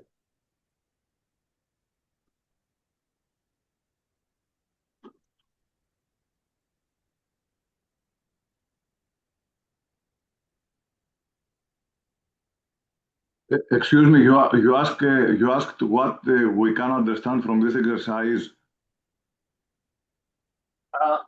I'm asking you, what is the lesson we have learned in this exercise? That manual has always is less accurate than the automatic. Let's say that something is established and organized for this purpose. Yeah. So wherever possible, we should try to use automation or technology to improve the speed and accuracy of our process. Wherever possible, we should try to use automation or technology to improve the speed of our process and accuracy. Now, in a construction project, can you give me some example where you can improve quality through automation? Not only construction, even Mr. Hashmi can give a process from Aramco, for example. Rokas can talk of something, Shaheen can talk of something.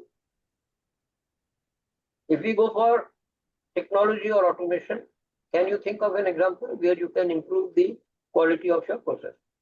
For example, we can use the total station technology and software to calculate the dimensions or the distance, etc. Instead of going manually, we can use total station software and specific instruments. So we'll get a more accurate output. Accurate and very, very quickly, immediate. Very quickly and accurate. Yes. Customer will be happy. Our process will also be easier. Yes. So this is what we try to do in Six Sigma. This is one of our approaches that we try to do in Six Sigma. That is the lesson we are learning here. We will go back to page 16, 17.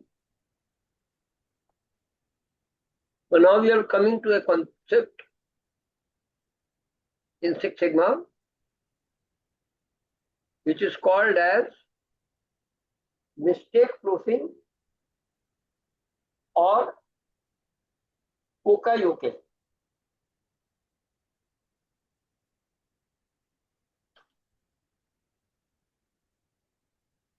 Have you heard of mistake proofing?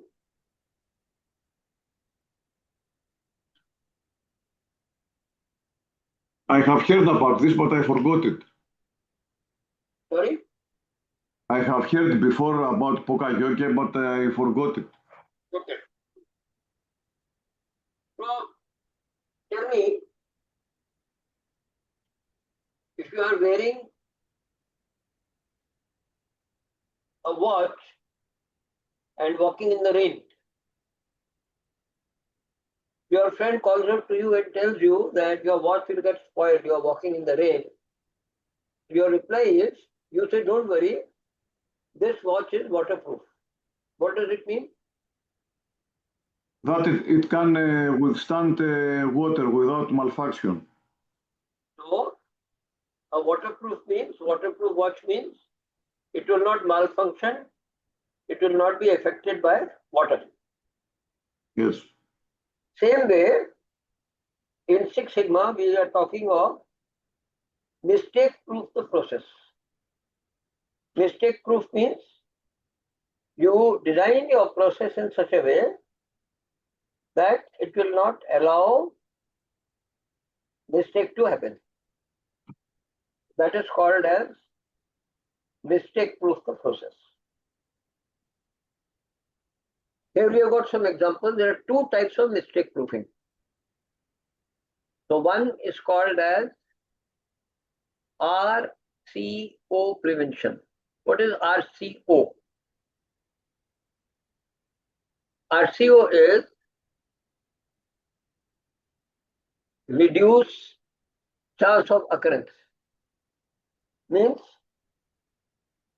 you design the process in such a way that there is less chance of occurrence of mistake. You gave the example just now that you will use software for the design.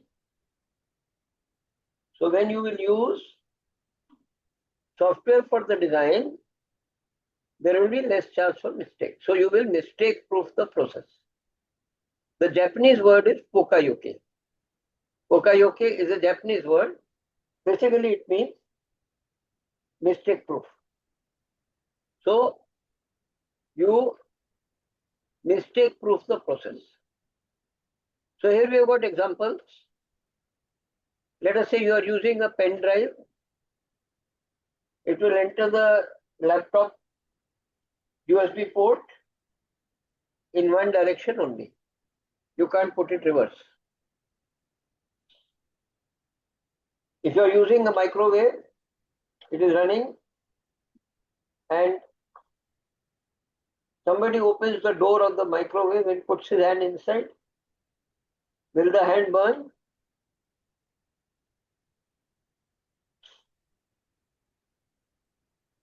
Let us say microwave is running. Somebody opens the microwave door and puts his hand inside. Will the hand burn? Or what will happen? Oh.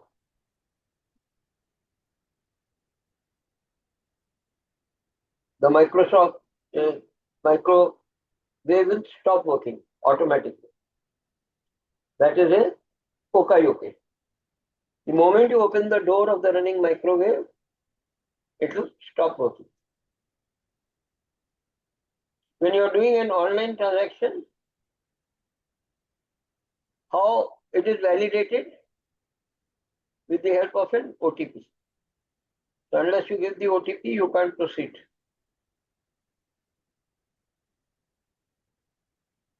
In an online form, sometimes we have the red star, the mandatory field.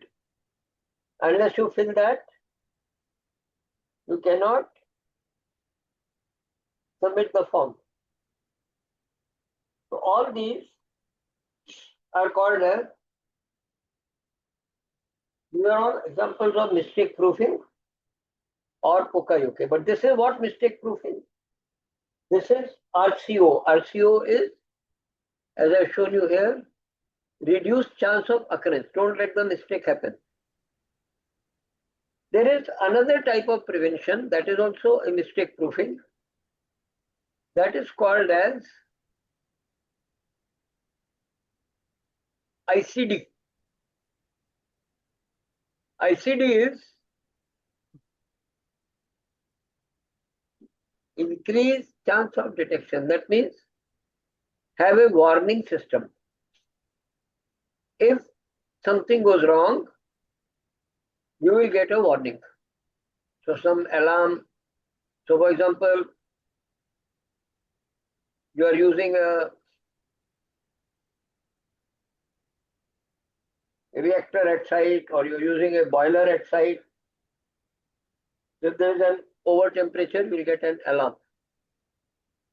Or when you are driving the car, when you sit in the car, if you don't wear the seat belt, you will get an alarm for tying the seat belt. When you are entering a Word document, if you have entered a wrong spelling, you will get a red line. That is again indicator, alarm system. So all warning systems are called as alarm system. So there are two types of POCA-UK or mistake proofing. One is RCO, reduced chance of occurrence.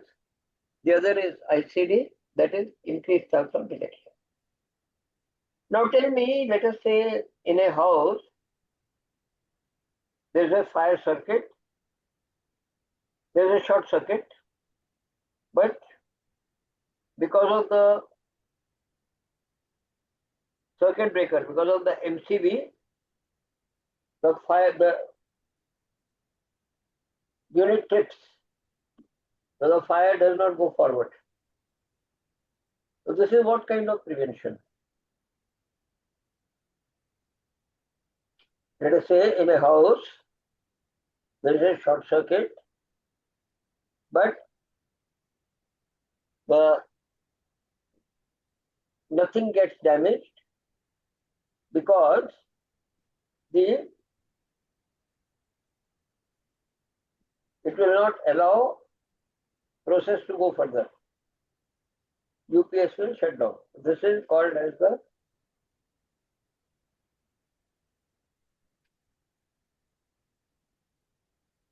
RCO prevention.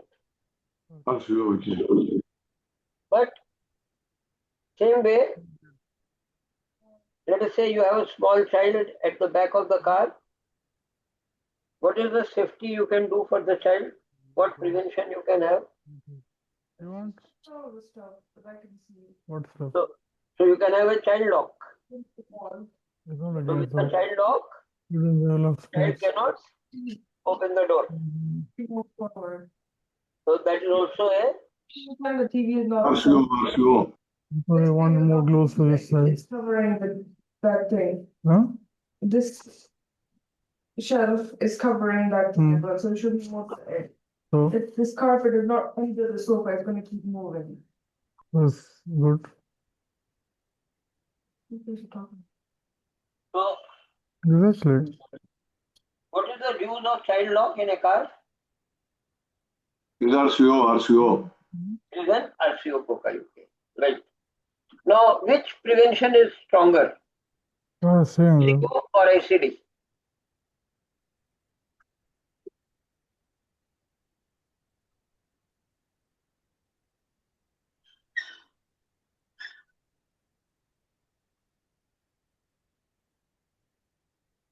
RCO, the number one is RCO. So which is stronger prevention, RCO or ICD? Preventing overload in elevator, I think is RCO. RCO plus ICD, okay. See, I'm asking you, let us say you are using one prevention, either RCO or ICD, which is stronger? I think that the RCO is preventing overload in elevator, is RCO. So RCO is a better prevention. Yes. Because ICD, the person may ignore. He may get an alarm that let us say he's driving his car, he gets an alarm that the petrol level is less, but he does not stop for petrol. So ICD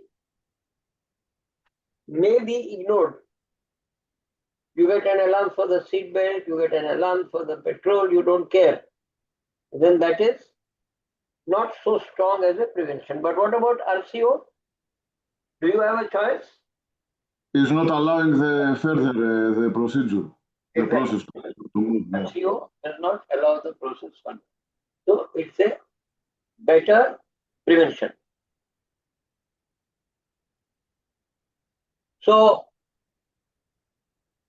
overload of elevator. Let us say capacity of the elevator is 10 persons and right now 11 persons have entered. So what is the prevention for overload in an elevator? It will not move. Okay, so that is RCO. And there It will will be not a move. signal that it is past above the allowable weight, maybe. So this will be, yeah, let us say they allowed 10 persons and now here you have got 11. So you will get alarm that out of 11, 6, for example, out of 11, one person has to go out, then only lift will move. This is an alarm. This is a warning system.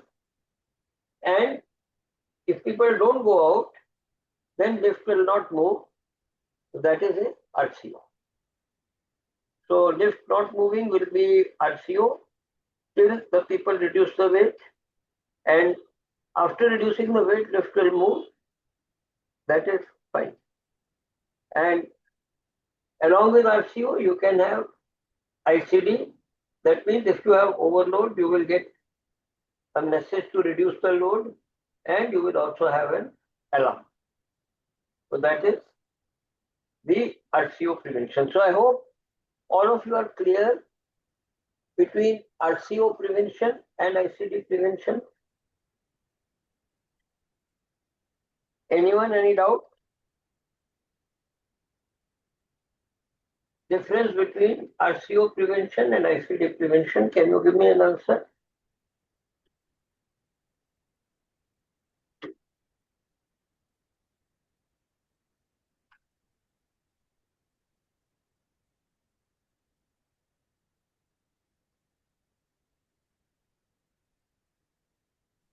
First one will be RCO and the second will be ICD.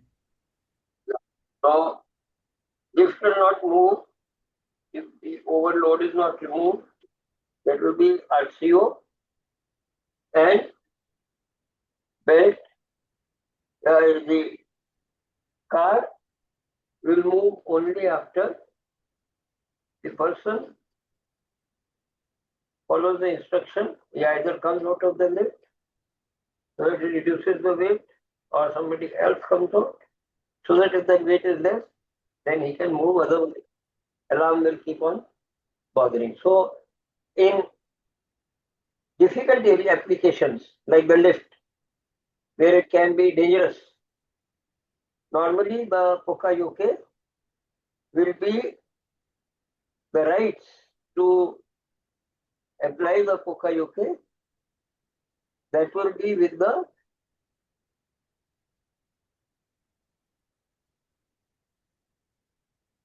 right to have that POCA-UK will be with the lift, means lift will not allow movement till load is reduced, and till load is reduced, lift will not stop the alarm. There are two preventions we are keeping in this case. So what happens by doing these preventions? What is the use? How to say, the hazard, they reduce the possibility of failure.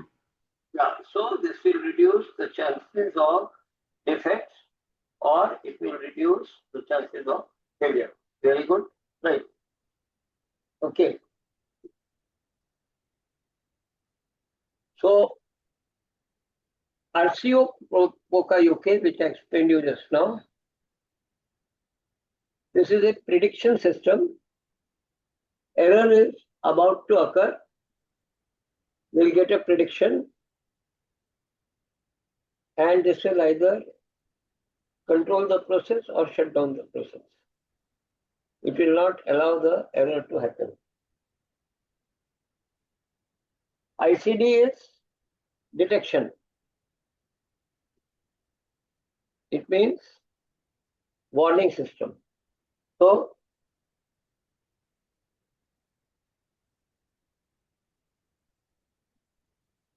after the mistake is detected, the error has occurred. Now you got a warning. Now you have to listen to the warning and stop the process. If you will not listen to the warning, then other people will also come to know and they will force you to stop the process.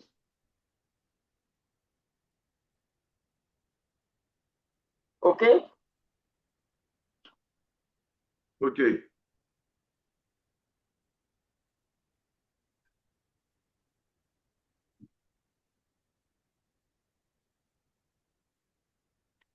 So, how do we plan the Pokayoke?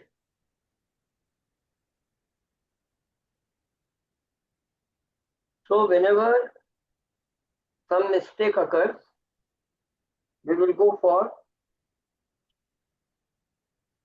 root cause analysis and try to find the root cause. If we can find the root cause, we will fix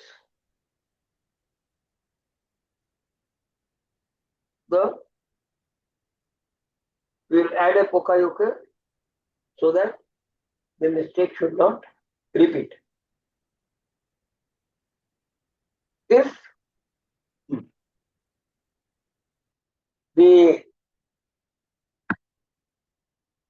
Pokayoke we have put is not a mistake prevention but an alarm system, then we must make sure that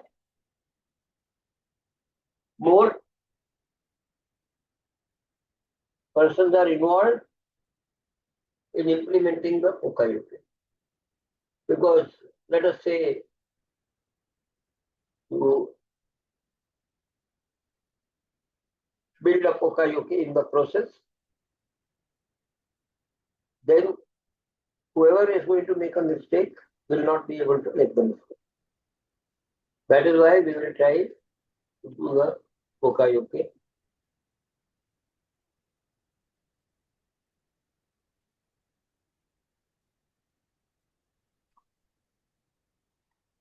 Now, here we are going to go into what is called as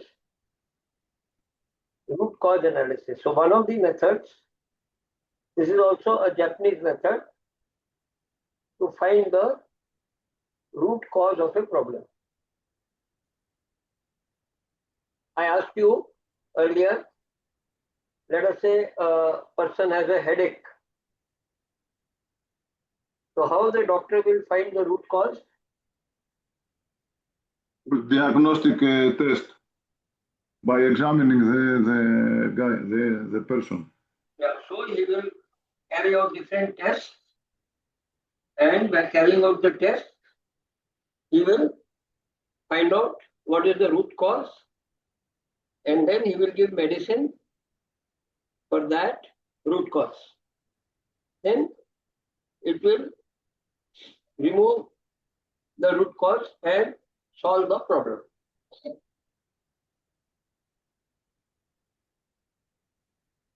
So in our process,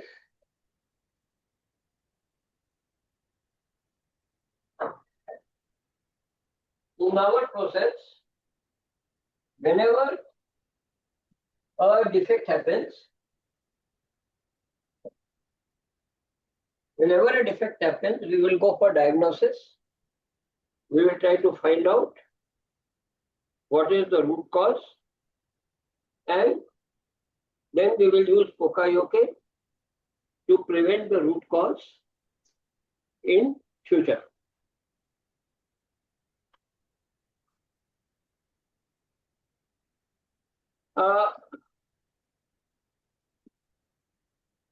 I will give you a small exercise, all of you.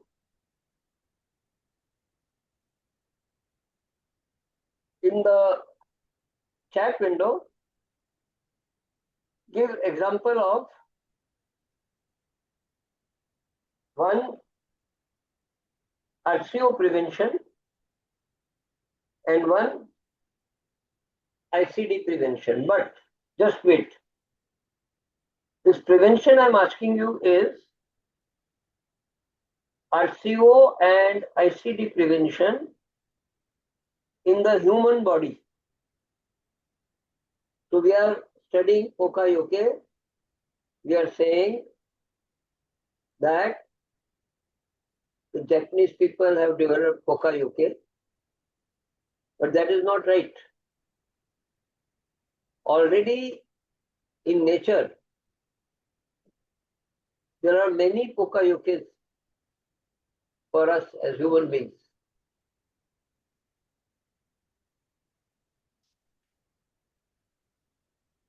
So, can you give me some example of Poka-yoke in the human body?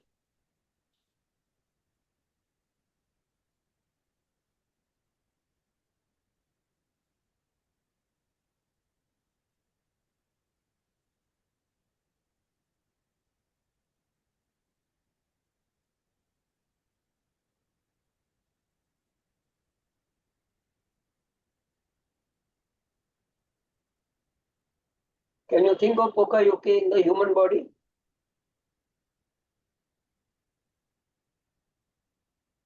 Let us say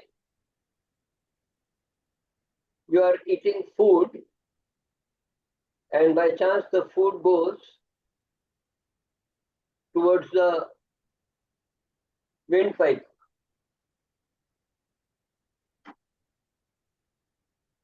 So is there any Poka-yoke?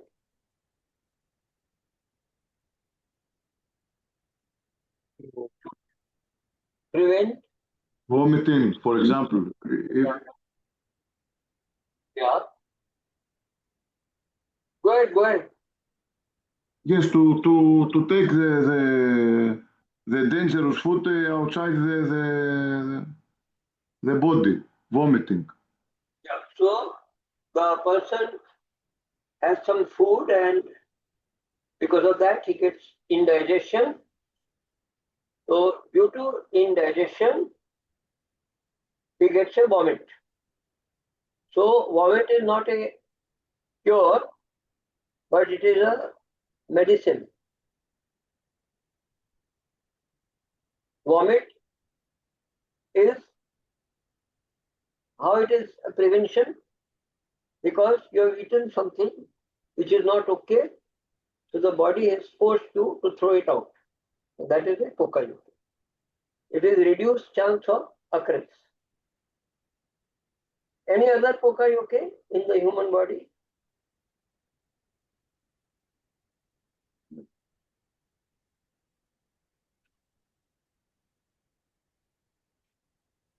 Any other Poka-yoke in human body? So let us say when you are eating the food, some particle goes to the food pipe. So what happens? When you are eating a food, some particle goes to the food pipe. What do you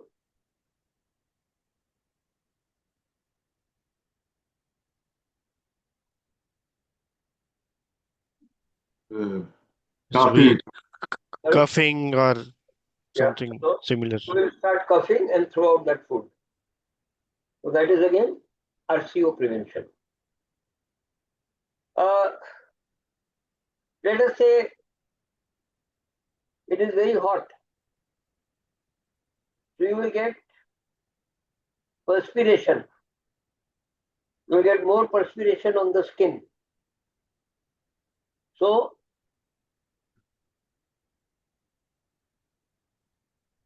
what is this Poka-yoke?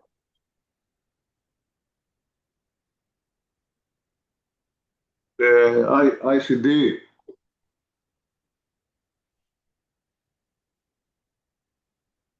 ICD, increased chance of detection. Let's say you are not well, you get fever. So you have a body ache and temperature. That is again a Pokayoke. That is again an ICD. That means Yes. that is an ICD. So we can learn many examples from the human body.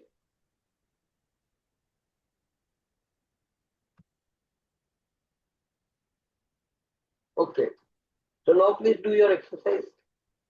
Now you tell me any one Pokayoke, each one of you, for human body, either RCO or ICD. Pokayoke of human body. Okay. I will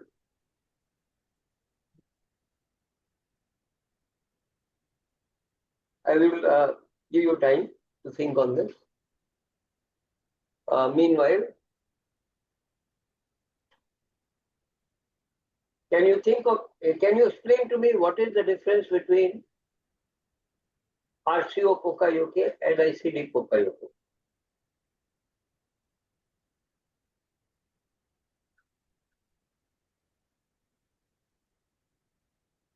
Okay. So now, whenever there is a problem in the process, we will go for, like the doctor, we will go for Diagnosis. root cause analysis. Mm. And finding the root cause, we will try to add a prevention, which is called as the Pokayoke. Mm. For example,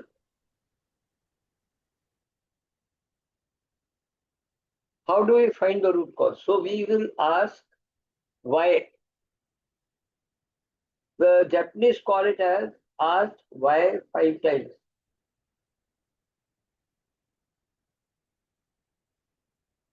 But it is not necessary to ask 5 times. Sometimes you will reach the root cause in 5 times, asking why 4 times. Sometimes it may go to 6 times. When will you reach the root cause? You will come to know that you have reached the root cause when you have found the mistake in the either the person was working his mistake, or you will find the process, mistake in the process. Okay.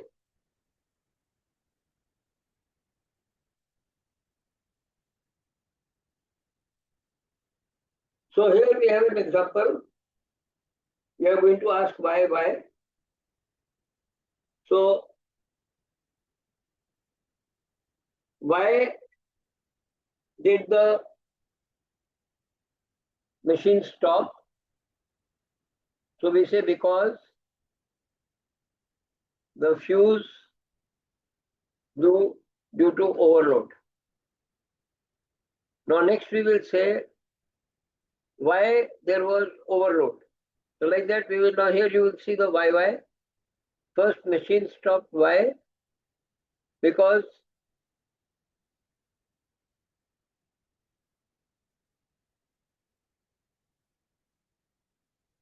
fuse blew. Now why did the fuse blow? Because machine was overloaded. Why they were overloaded? Because of less lubrication. Why less lubrication? Because the pump was not working. Why pump was not working?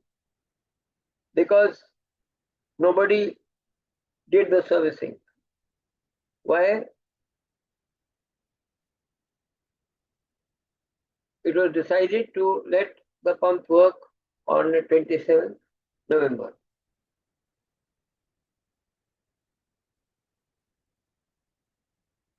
Okay.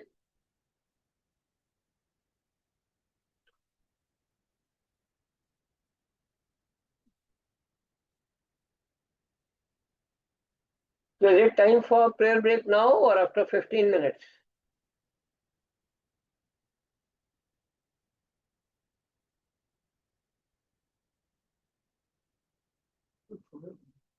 Is it time for prayer break now or after 15 minutes?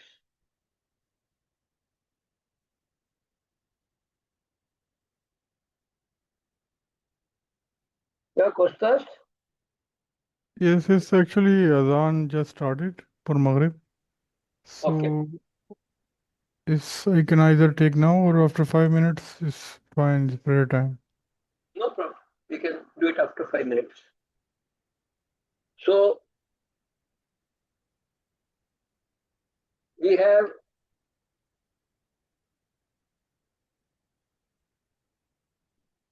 will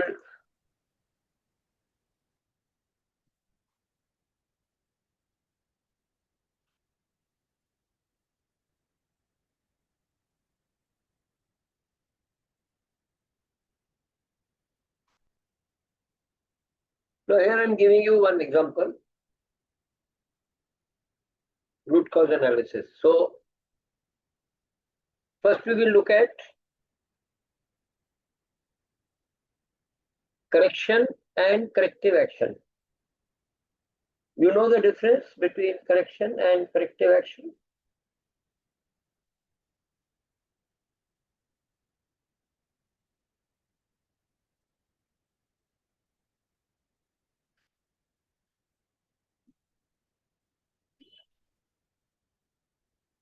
Any idea difference between correction and corrective action?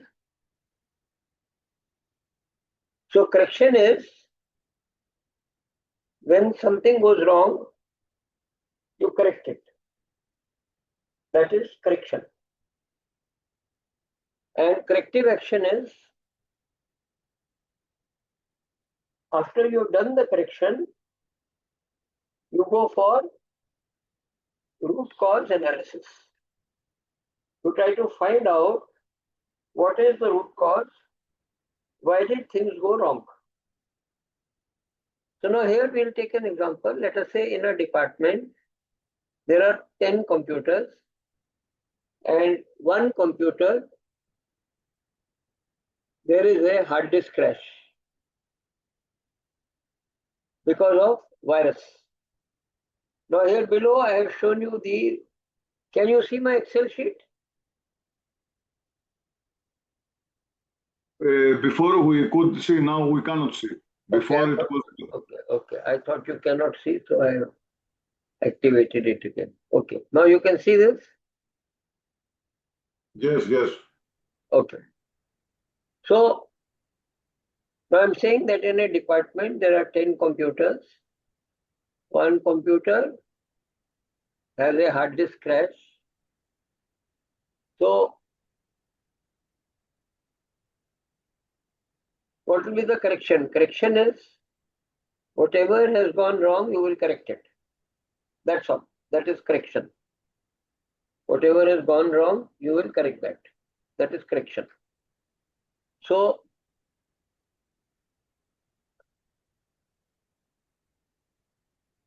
now after correction, what we'll do? We will do YY error.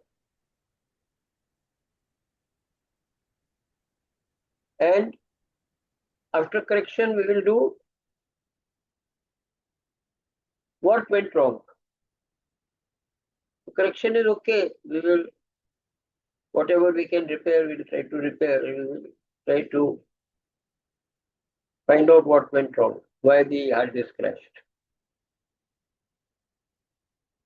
So what is corrective action?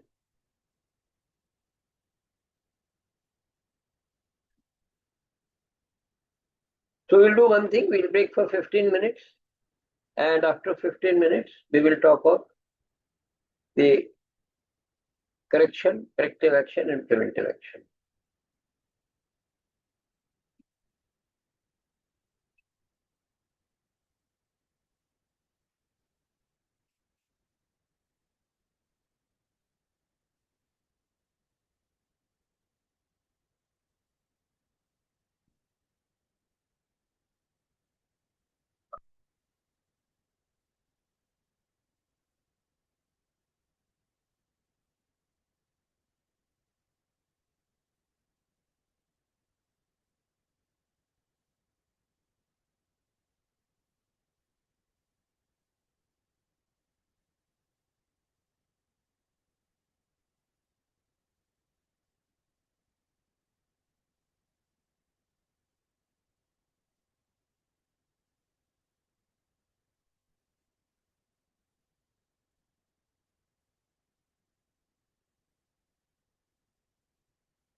So we can continue. Everyone is back. Yes, I'm back. Okay. So,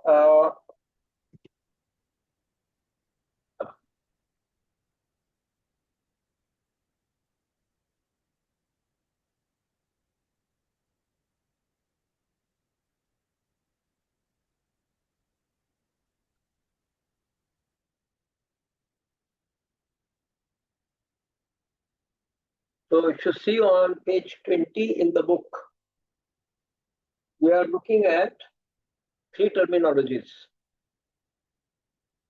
correction, corrective action, preventive action. This is very important for us to know in Six Sigma. Now,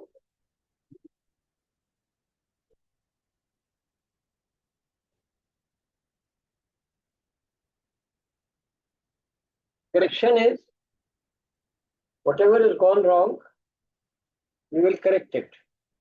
Damage, whatever is damaged, you correct it. So that is a correction. So rectify the mistake that has occurred. Now, what is corrective action? Corrective action is we will find the root cause. How? Using the YY analysis. And once we go to the root cause, we will add a Poka-Yoke in the system so that in future the root cause should not occur again. So corrective action is root cause should not occur again. That is corrective action. So let us say at your construction site there is a machine and this machine stopped working. So why did it stop working? We'll try to understand. So we'll go for the YY analysis. So why did the machine stop? Because the motor stopped. So this is the first why. Second why is, why did the motor stop? Because the rotor stopped. Third why did the rotor stop? So the rotor stopped because the rotor got jammed. Now why did the rotor got jammed? Because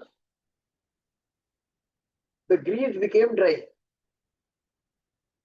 Are you all understanding what I'm doing? Are you all? Yeah. Five whys. Yeah. Then why did the grease become dry? Because quality of grease was not good. Why quality of grease was not good? Because the grease was purchased from an unregistered vendor. So now what is the root cause? The grease was purchased from an unregistered vendor. You know what is an unregistered vendor? Yes, it's not approved. Not approved. So grease was purchased from an unregistered vendor. Why? Because the person who gave the order, maybe he was not clear, so he has given the order to an unapproved vendor. The quality of grease was not good. Because of that, the grease became dry. Because of that, the rotor got jammed. Because of that, the motor stopped. Because of that, the machine stopped. Now, what will be the correction we will do? Poka-Yoke. No, Poka-Yoke will be the corrective action. Yes. Correction is, to fix the rotor. yeah, to fix the problem, whatever has gone wrong. So you will open the motor, clean the rotor, put a new grease. That is our correction. Now, Pokayoke. This mistake should not happen again. So what Pokayoke we can have in the system? So, for example, you can have a drop down of grease suppliers. So when the order for grease has to be given, you will get a list drop down of 4 suppliers or 5 suppliers. The person will have to give order to one of these suppliers only. We cannot give order to any other supplier. So now this is a Pokayoke. This is a lock or automation lock in the system. Have you understood what I have said? Should I repeat? Understood. Yeah? Yes. Yeah. So what did I say? That the grease order was wrong. So in future, this should not happen. So now we will put a Pokayoke in the system. What is the Pokayoke? That when the person is going to give the order, he has to select from a drop down. So there are 4 names. Order can go only to one of those 4 names, nobody else. So this becomes a Pokayoke or a lock in the system. So you have a drop down with 4 names. Out of that, order can go only to one. That means order cannot go to unregistered vendor. If you cannot go to unregistered vendor, then you cannot give order to unregistered vendor. And this is RCO, RCO. This is RCO. This is RCO because in this case, mistake cannot happen. There is reduced chance of occurrence. It will not allow order to go to unregistered Yes. vendor. The procurement will not proceed. Yeah, the order will not be processed. It will not allow order to go to unregistered vendor. That is the Pokayoke we are doing here. So this is corrective action. Now what is preventive action? So we have done corrective action. Now we are going to preventive action. What is preventive action? Preventive action is it should not happen anywhere in the organization. Not only in this department, but everywhere else. Wherever else grease is used, this mistake should not happen. This lock should be there in the place. So that is a Pokayoke. The system will not allow order to be released on any vendor unless the vendor is a registered vendor. Otherwise, what will happen? The vendor and the vendor cannot be given wrong vendor cannot be given the order. So this should become a Pokayoke in the system. Is this clear? This example? So what is the difference between corrective action and preventive action? Corrective action is the mistake cannot occur next time. Mistake has occurred, we have done the Pokayoke, now mistake cannot occur next time. What is preventive action? Preventive action is that anywhere else in the system, mistake cannot happen even first time. So even, let us say at another site, let us say you are looking after 3 sites. This happened at 1 site. Now, another 2 sites, you will check up and make sure that this Pokayoke is there, so that even first time, the defect should not happen. That is why you will see here. Now, I will request you to read this green part and this green part. All of you read and tell me what you understand.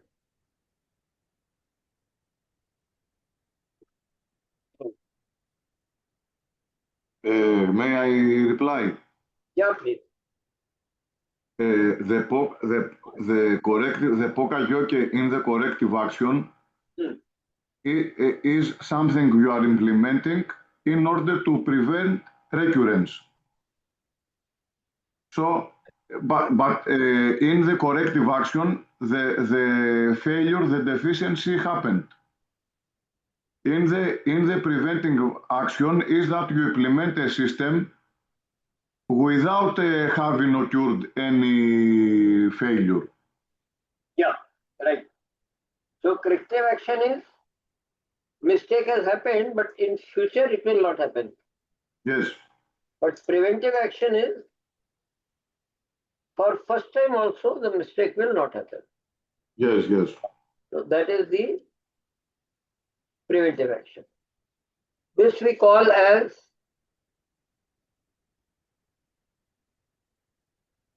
Pokayoke for first time prevention. We also call it as horizontal deployment. What is horizontal deployment? You To deploy, all yeah, parts of the organization. yeah. So you deploy this solution in all parts of the organization. So nowhere else same mistake will be allowed. So that is the preventive action. So I hope now everyone is clear about difference between corrective action and preventive action. Is it clear? Yes, Correction is only what has gone wrong, you have corrected it. Corrective action is don't allow in future. Preventive action is don't allow even for first time. That is the difference.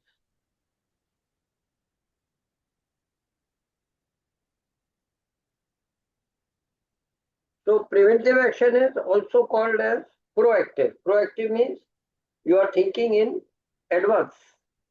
yes, yes. It's also called as proactive.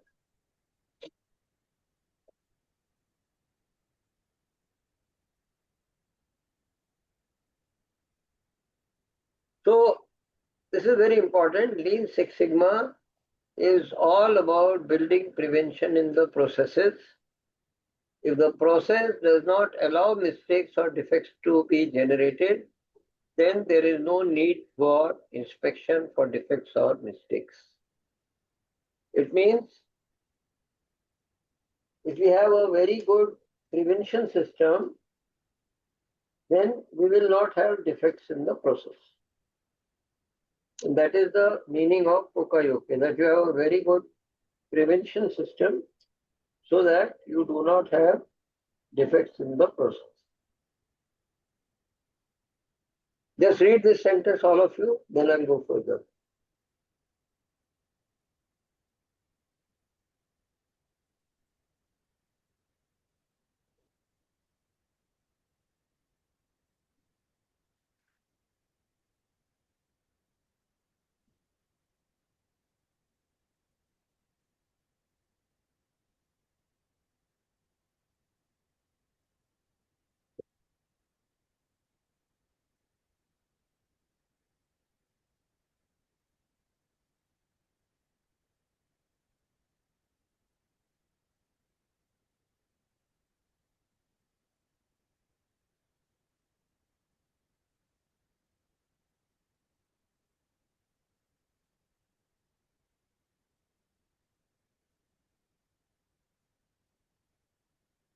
So, why does an organization implement Lean Six Sigma?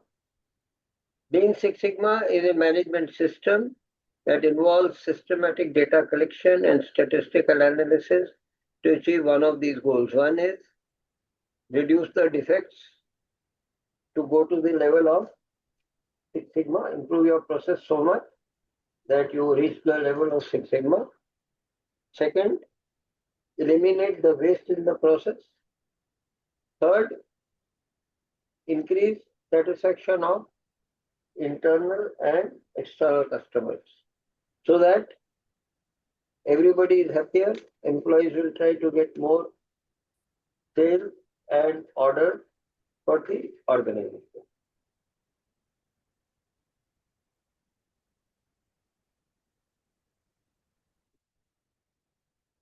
Ultimate goal, what will happen when we will do these things? It will lead to improvement in the process, and it will also lead to reduction in cost of our operations.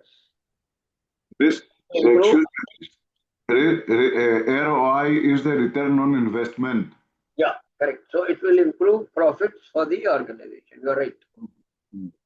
And normally for Six Sigma project, there is a target.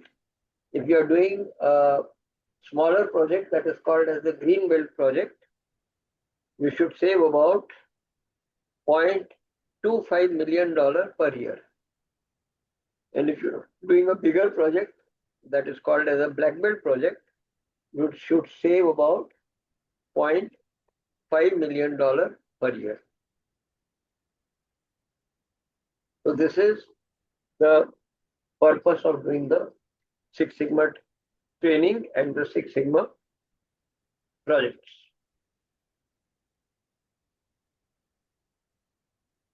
Now,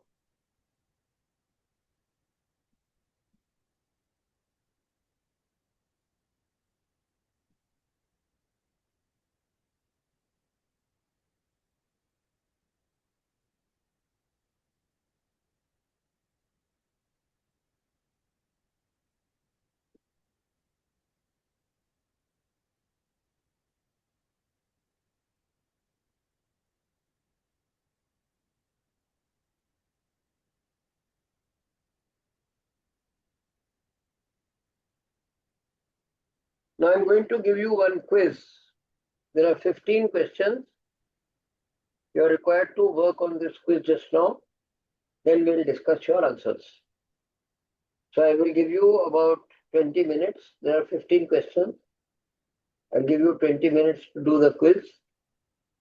And if you have any doubts, you can ask me. Otherwise, then we will discuss your answers.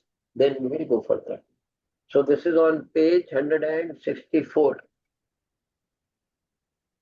On Okay. page 164, there's a quiz. Quiz 1, chapter 1.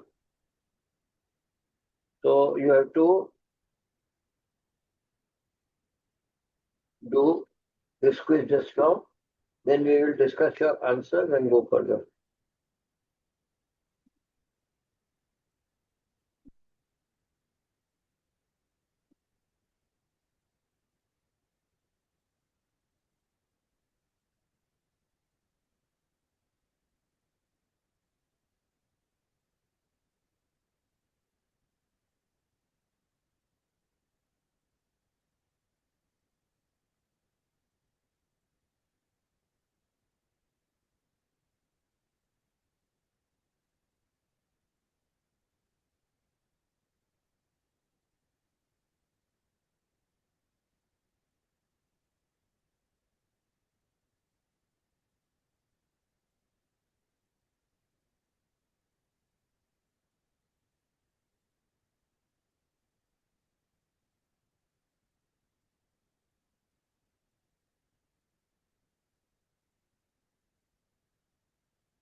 Tell me when you have completed the first quiz.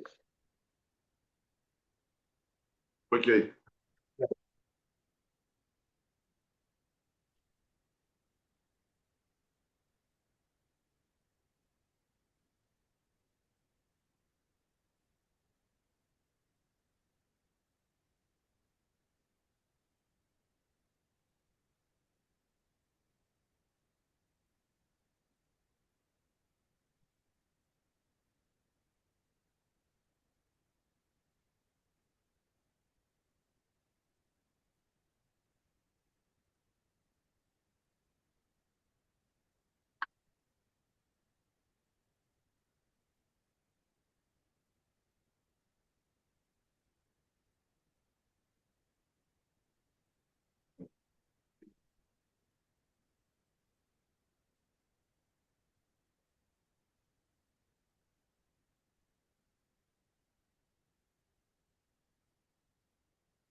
May I reply for the first? Only Yes. one for each. Finish all the 15 questions. Okay, okay. We can discuss one or two if you want, just for practice. So first one, what is your answer? Lean management. To eliminating waste. B. Right. So B. This is the primary goal, means main goal.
Not finished, not finished.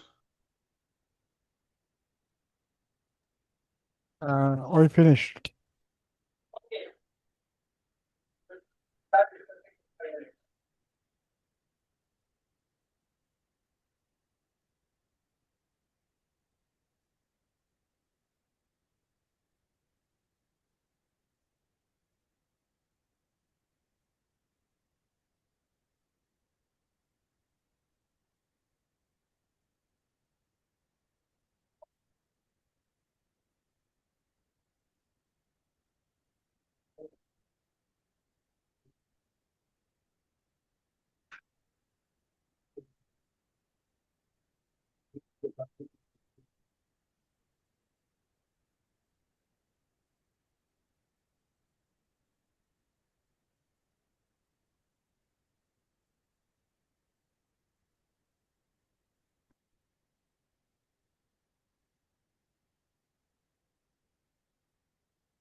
Yeah, let us discuss your answers.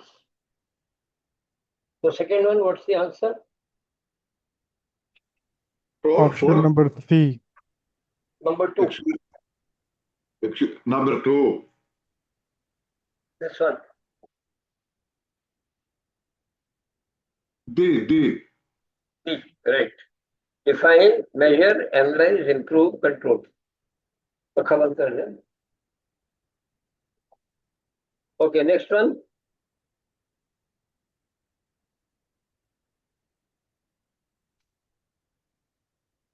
I have B and D. I think D. Yeah, D is right. All of the above. That is right. All of the above.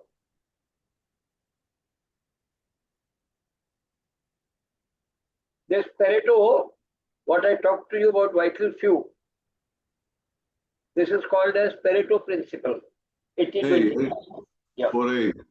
Yeah. So 4 is A.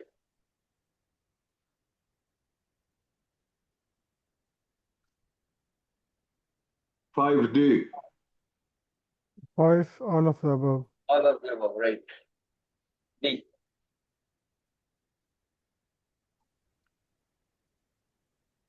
B. 6B. Right. 6 is B.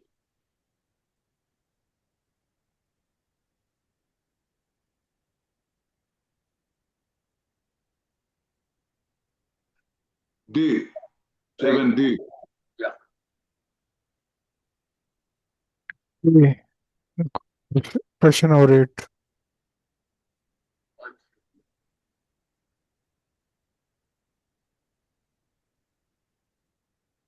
Number 8. A option. A. Yeah.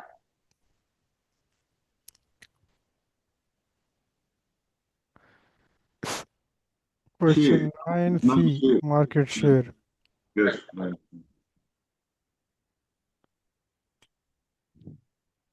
B option. Second. B. B. Yeah.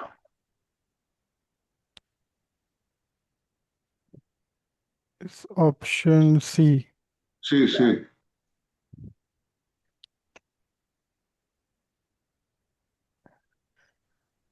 Option B. Yeah. Here the critical to quality is the speed. So speed of service.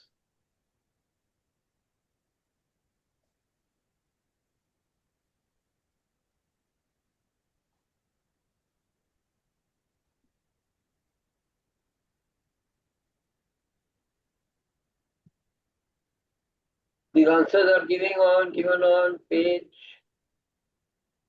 13. Here. 1 sigma, 2 sigma. This is the percentage of defects. Okay. So 30.8. Yes. Yeah, so 30.8, 6.68, and so on.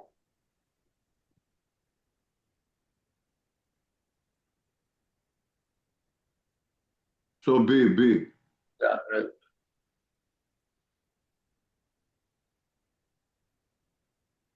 C.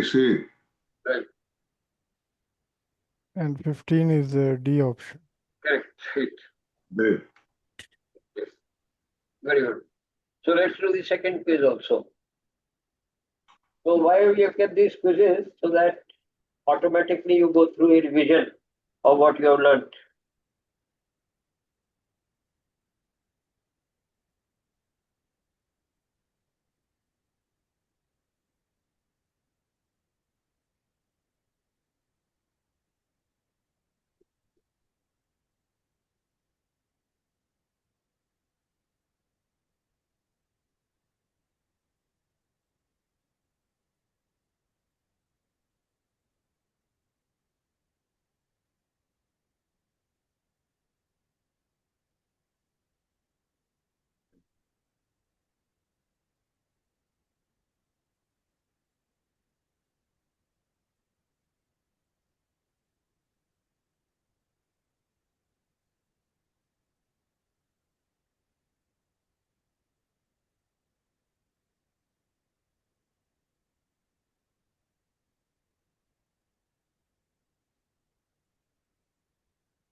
I completed. Showcase ready?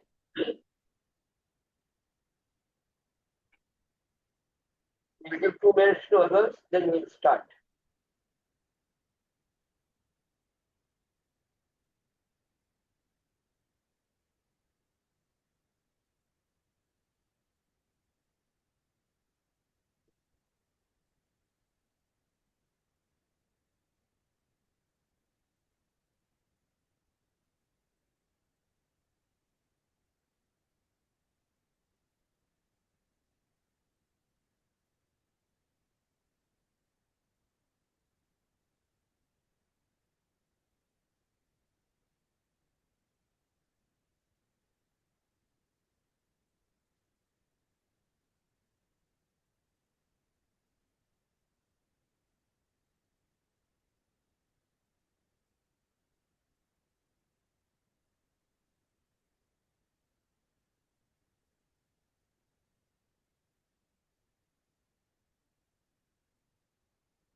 Okay, we'll start.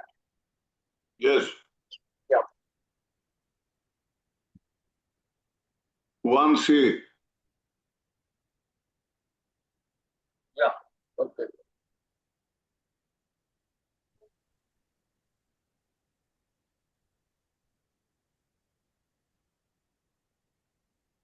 2B. 2B, yes. Right. 3B also. B. Yes. Prevent mistake from occurring again, right? Question number 4A. A. C. 5C. Question number 5C, third option. So actually, a lot of people mix up these 3 things, so you have to be careful. You got it right? Yeah. Option A. 6. It will be, 6. you cannot eliminate all risks. Some risks will remain. It will be avoiding future problems.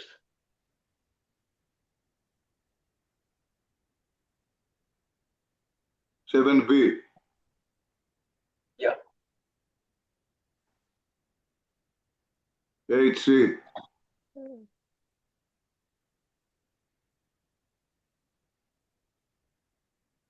Right. B. 9B.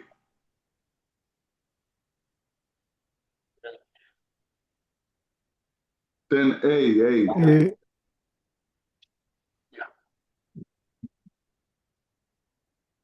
11A. Just see carefully. Is B option.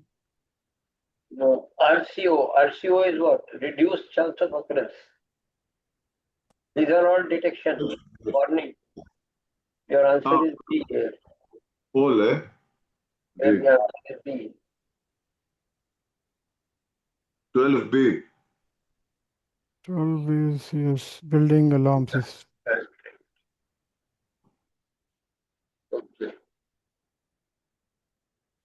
So I will do one thing. I will. Today is the first day. I don't want to make it too heavy for you.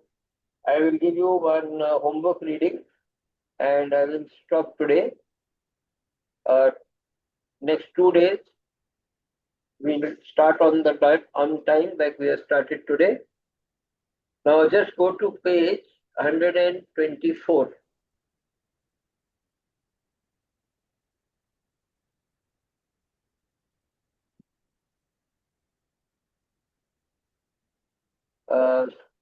Sorry, go to 125.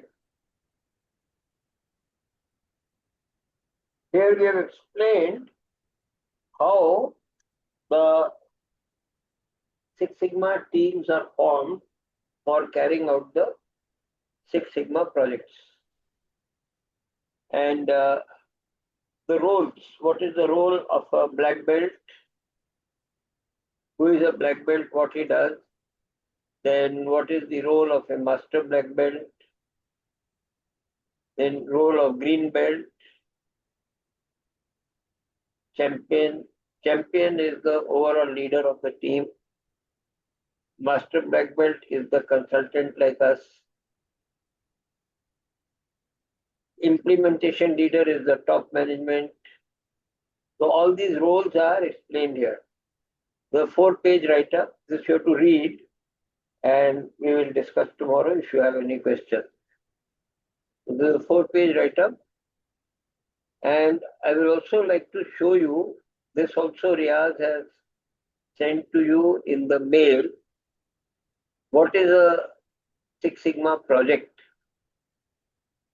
So he has shared with you, just check you have this PPT with you.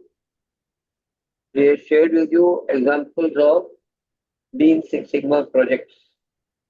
So these are examples in marketing. Of course, you are not from marketing, may not apply to you.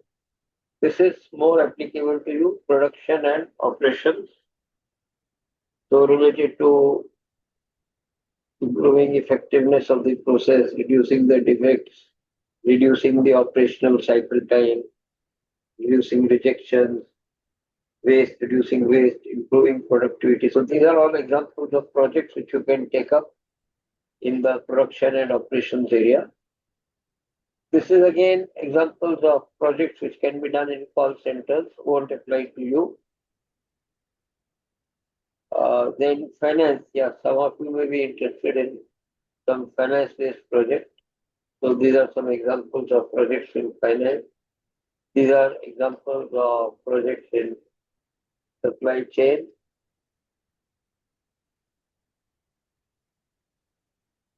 And this is human resources, HR.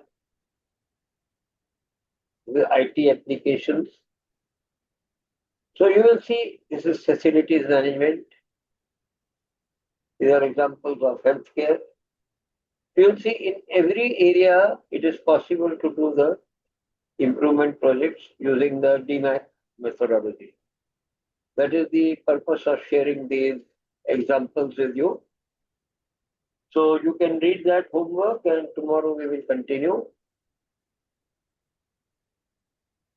If anybody has any question, you will get a recording of every day's lecture. Tomorrow Riaz will send it to you. Every day you will get the recording. Right now, if any one of you has any question, you can ask. Otherwise, then for today we will stop here because Friday usually becomes a longer session for the people. So we try to finish a little earlier. Next 2 days, of course, it should be 3 hours each. That's not much. If anyone has any question, you can ask. Otherwise, we'll stop here. Tomorrow is 6 p.m. Is that correct? 6 p.m. Yeah.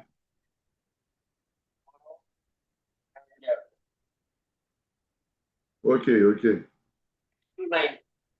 Good night. Good night. 6 to 9, there will be one prayer break. Thank you, sir. Thank you. Thank you. Thank you. Good night. Good night, all of you. Thank you. Good night. Bye-bye. Bye. Thank you, sir. Thank you.